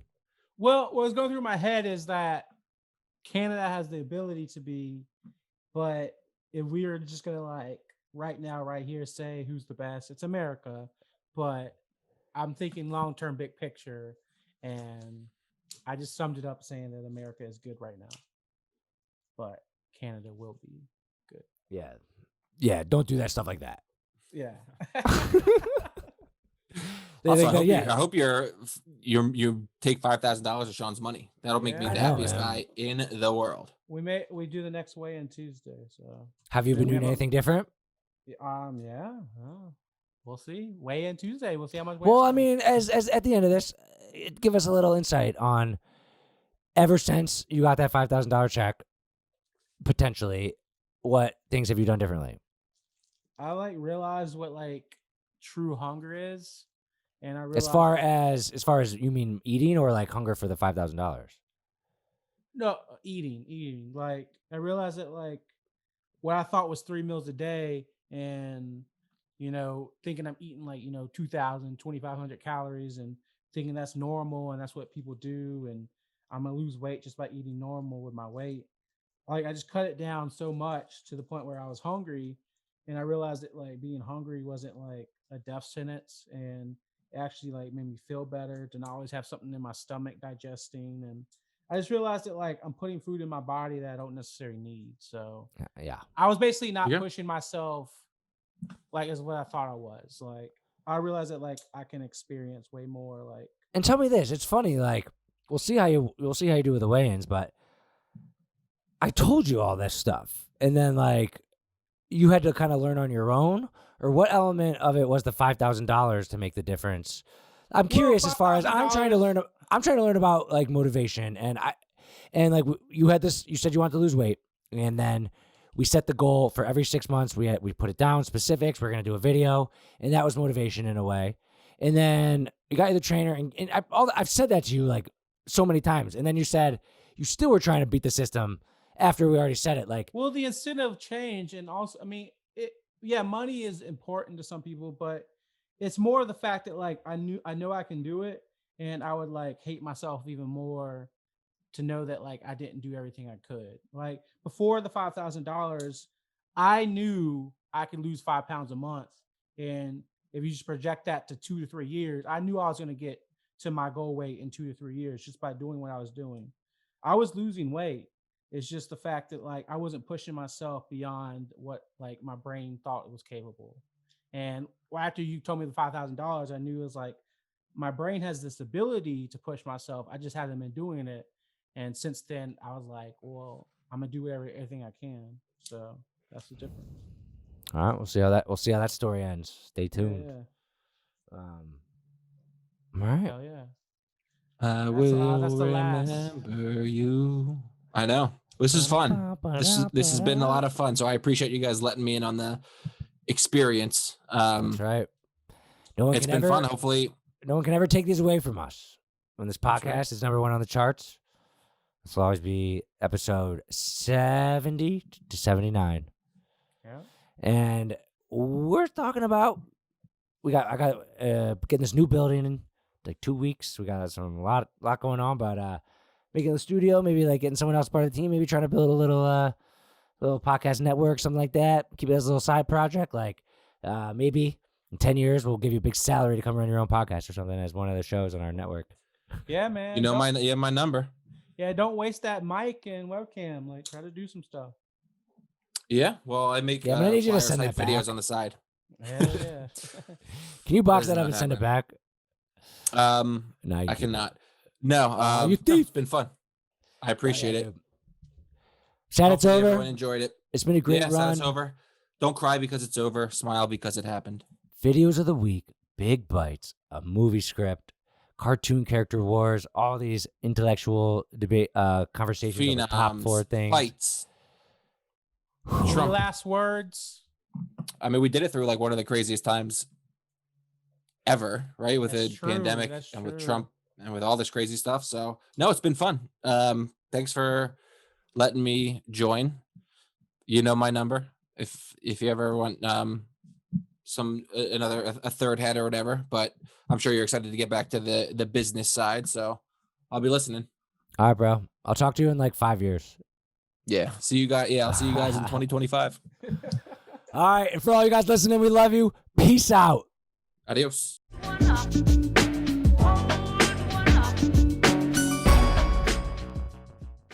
Oh my God. I just got the worst news ever. Turns out, if you don't subscribe to the podcast, I will die. So please subscribe. Please. My life depends on it.